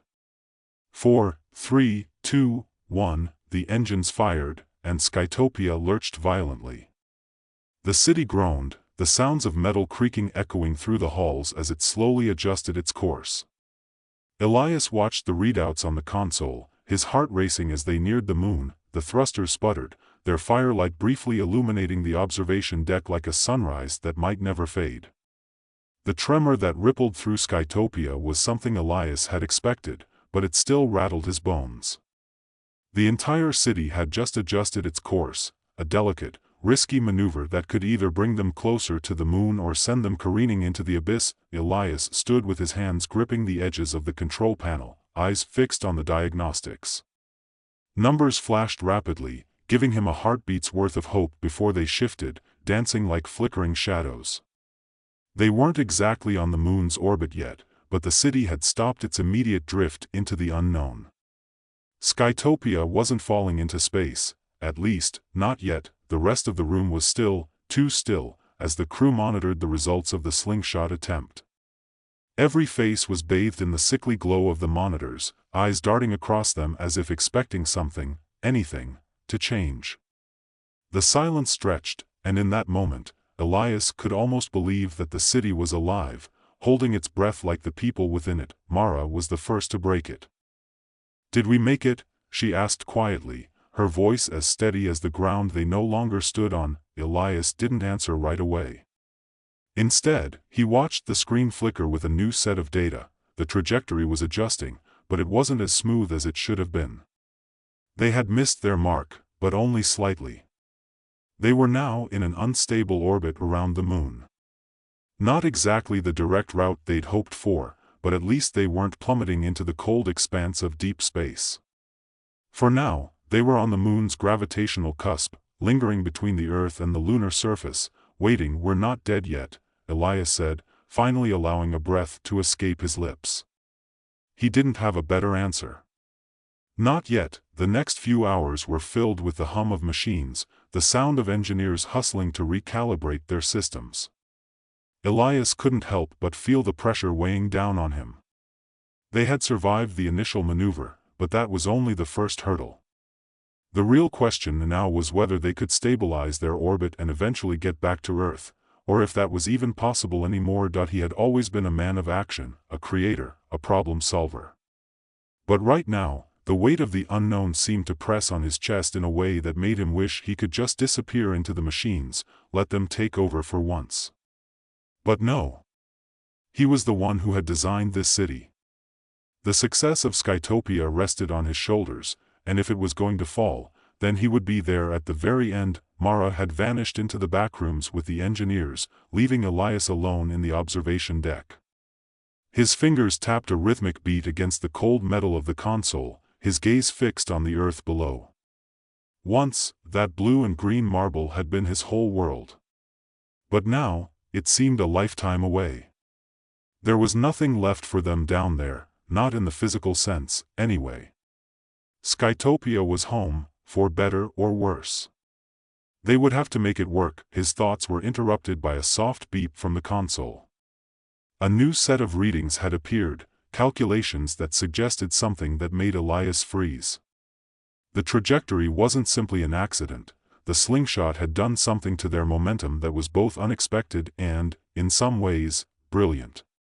They weren't heading toward the moon in a simple arc. They were gaining speed. He quickly brought up more data, swiping through the screens, each one more baffling than the last. If they maintained this trajectory, they wouldn't just be orbiting the moon, they might actually be able to break free of the Earth's gravitational pull entirely.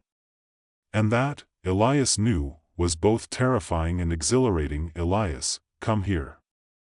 Mara's voice cut through the tension like a knife, pulling him from his thoughts. She stood in the doorway, her face tight with concern but with something else in her eyes. Something that Elias couldn't quite place. "What is it?" he asked, his voice hoarse. "Look," she said, motioning for him to follow her into the command room. The slingshot worked. Kind of. But we've got another problem. Elias followed her to the console where the other engineers were gathered, their faces grim as they studied the new data.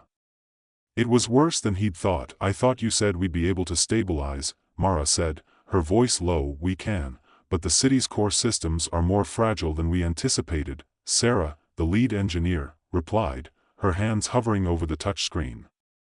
We're operating at the edge of what's possible. The fuel reserves won't last long enough to get us back to Earth. We can't keep slingshotting through space like this. Eventually, we'll run out of options. Elias closed his eyes, his mind racing through the possibilities. What had he missed? The calculations were solid. The trajectory, even with the slingshot's erratic nature, should have worked. They should have had more time, more room to breathe. But everything was accelerating, and not in the way they had hoped. That he could feel the weight of it all, his failure, the lives depending on him, the city that he had once thought of as a marvel. And now, it was teetering on the edge of collapse. They couldn't keep going in circles.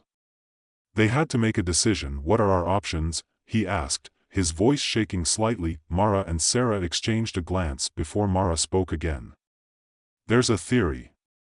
A long shot, but if we can use what's left of the fuel to create a controlled burn and angle the city back toward Earth, but we're too far.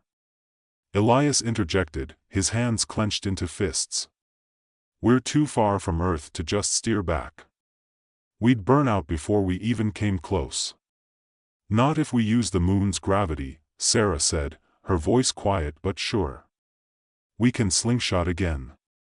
This time, for real. But we'd have to time it perfectly. Elias looked at her, the gears in his brain turning. If they calculated the right angle and speed, they could use the moon's gravity to catapult themselves back toward Earth. If they timed it right. I need a crew, Elias said. We're going to make this happen. Hours passed, and the team worked tirelessly, recalibrating the engines, tweaking the trajectory, and running simulations. The crew, despite their fear and exhaustion, had rallied behind Elias. There was no more talk of failure, no more arguing. They were in this together, and they would fight for Skytopia, for their survival. As the final countdown began, Elias stood at the helm of the command center, his fingers hovering over the control panel. The moon loomed large in the viewport, a pale giant hanging in the vastness of space. This was it. The moment of truth. 5 seconds, Mara called. Elias nodded, swallowing the lump in his throat. 4 years ago, he had designed this city as the pinnacle of human achievement. And now, here he was, fighting with every ounce of his being to save it. 4, 3, 2, the engines roared to life again, and this time, the thrust was more controlled, more powerful. Elias could feel the force pushing the city forward, pushing it back toward Earth. The moon's gravity pulled at them, guiding them as they accelerated, the vast emptiness of space their only companion. The data streamed across the console, telling Elias everything he needed to know. We're on track, Mara said, her voice a mix of awe and disbelief. It's working. Elias couldn't speak. He just nodded, his heart pounding in his chest as the city's path began to curve, toward Earth. Toward home. It took hours, but when the data finally confirmed it, when the city's course was set and the systems were stable, Elias allowed himself a moment to breathe. Skytopia was back on its path. They had done it. Against all odds, they had survived. But as Elias stood in the control room, looking out at the Earth below, a strange feeling washed over him. The world they had left behind was no longer the same. No matter what happened next, life would never be what it had once been. But there was something else, something deeper, that Elias could feel in the pit of his stomach. They had made it. And for the first time in a long time, he dared to believe that maybe, just maybe, they had a future, and it was going to be their future. The next few days were a blur of activity. Elias had expected to feel relief once the course was set, but instead, a new weight pressed on him. With their trajectory finally stabilized, they weren't just waiting anymore, they were moving forward. Toward Earth. Toward the unknown. The engines, though functional, were still operating at their limits, and the city's fragile systems hummed along, fragile as glass. Every piece of Skytopia, from the small control panels to the massive turbines, seemed to carry the same quiet, unspoken question: for how long? Elias had spent the better part of the last few days in the command center, working tirelessly alongside Mara, Sarah, and the rest of the crew. They recalibrated systems, checked the fuel levels, and recalculated every trajectory adjustment. The numbers were never exact, but they were close enough. Every time they ran a simulation, they came a little closer to reality, an orbit where they could eventually re-enter Earth's atmosphere safely, without burning up or crashing. Skytopia's fragile orbit around the moon had been a blessing and a curse. It had bought them time, but it had also made them realize how much more they needed to do to make their survival sustainable. They'd had no idea how thin the line between success and failure truly was until they were on the edge of space, but even in the chaos, there was something to be thankful for. They weren't dead. Not yet, and for the first time in what felt like forever, the crew seemed to have found a sense of purpose. People worked together without the weight of uncertainty crushing them. It was almost like a second chance, though no one dared to call it that aloud. Elias didn't sleep much during those first few days. The constant hum of the engines was a lullaby of sorts, steady and unyielding. But his mind couldn't rest. He couldn't stop thinking about the city, about Earth, about the people they'd left behind.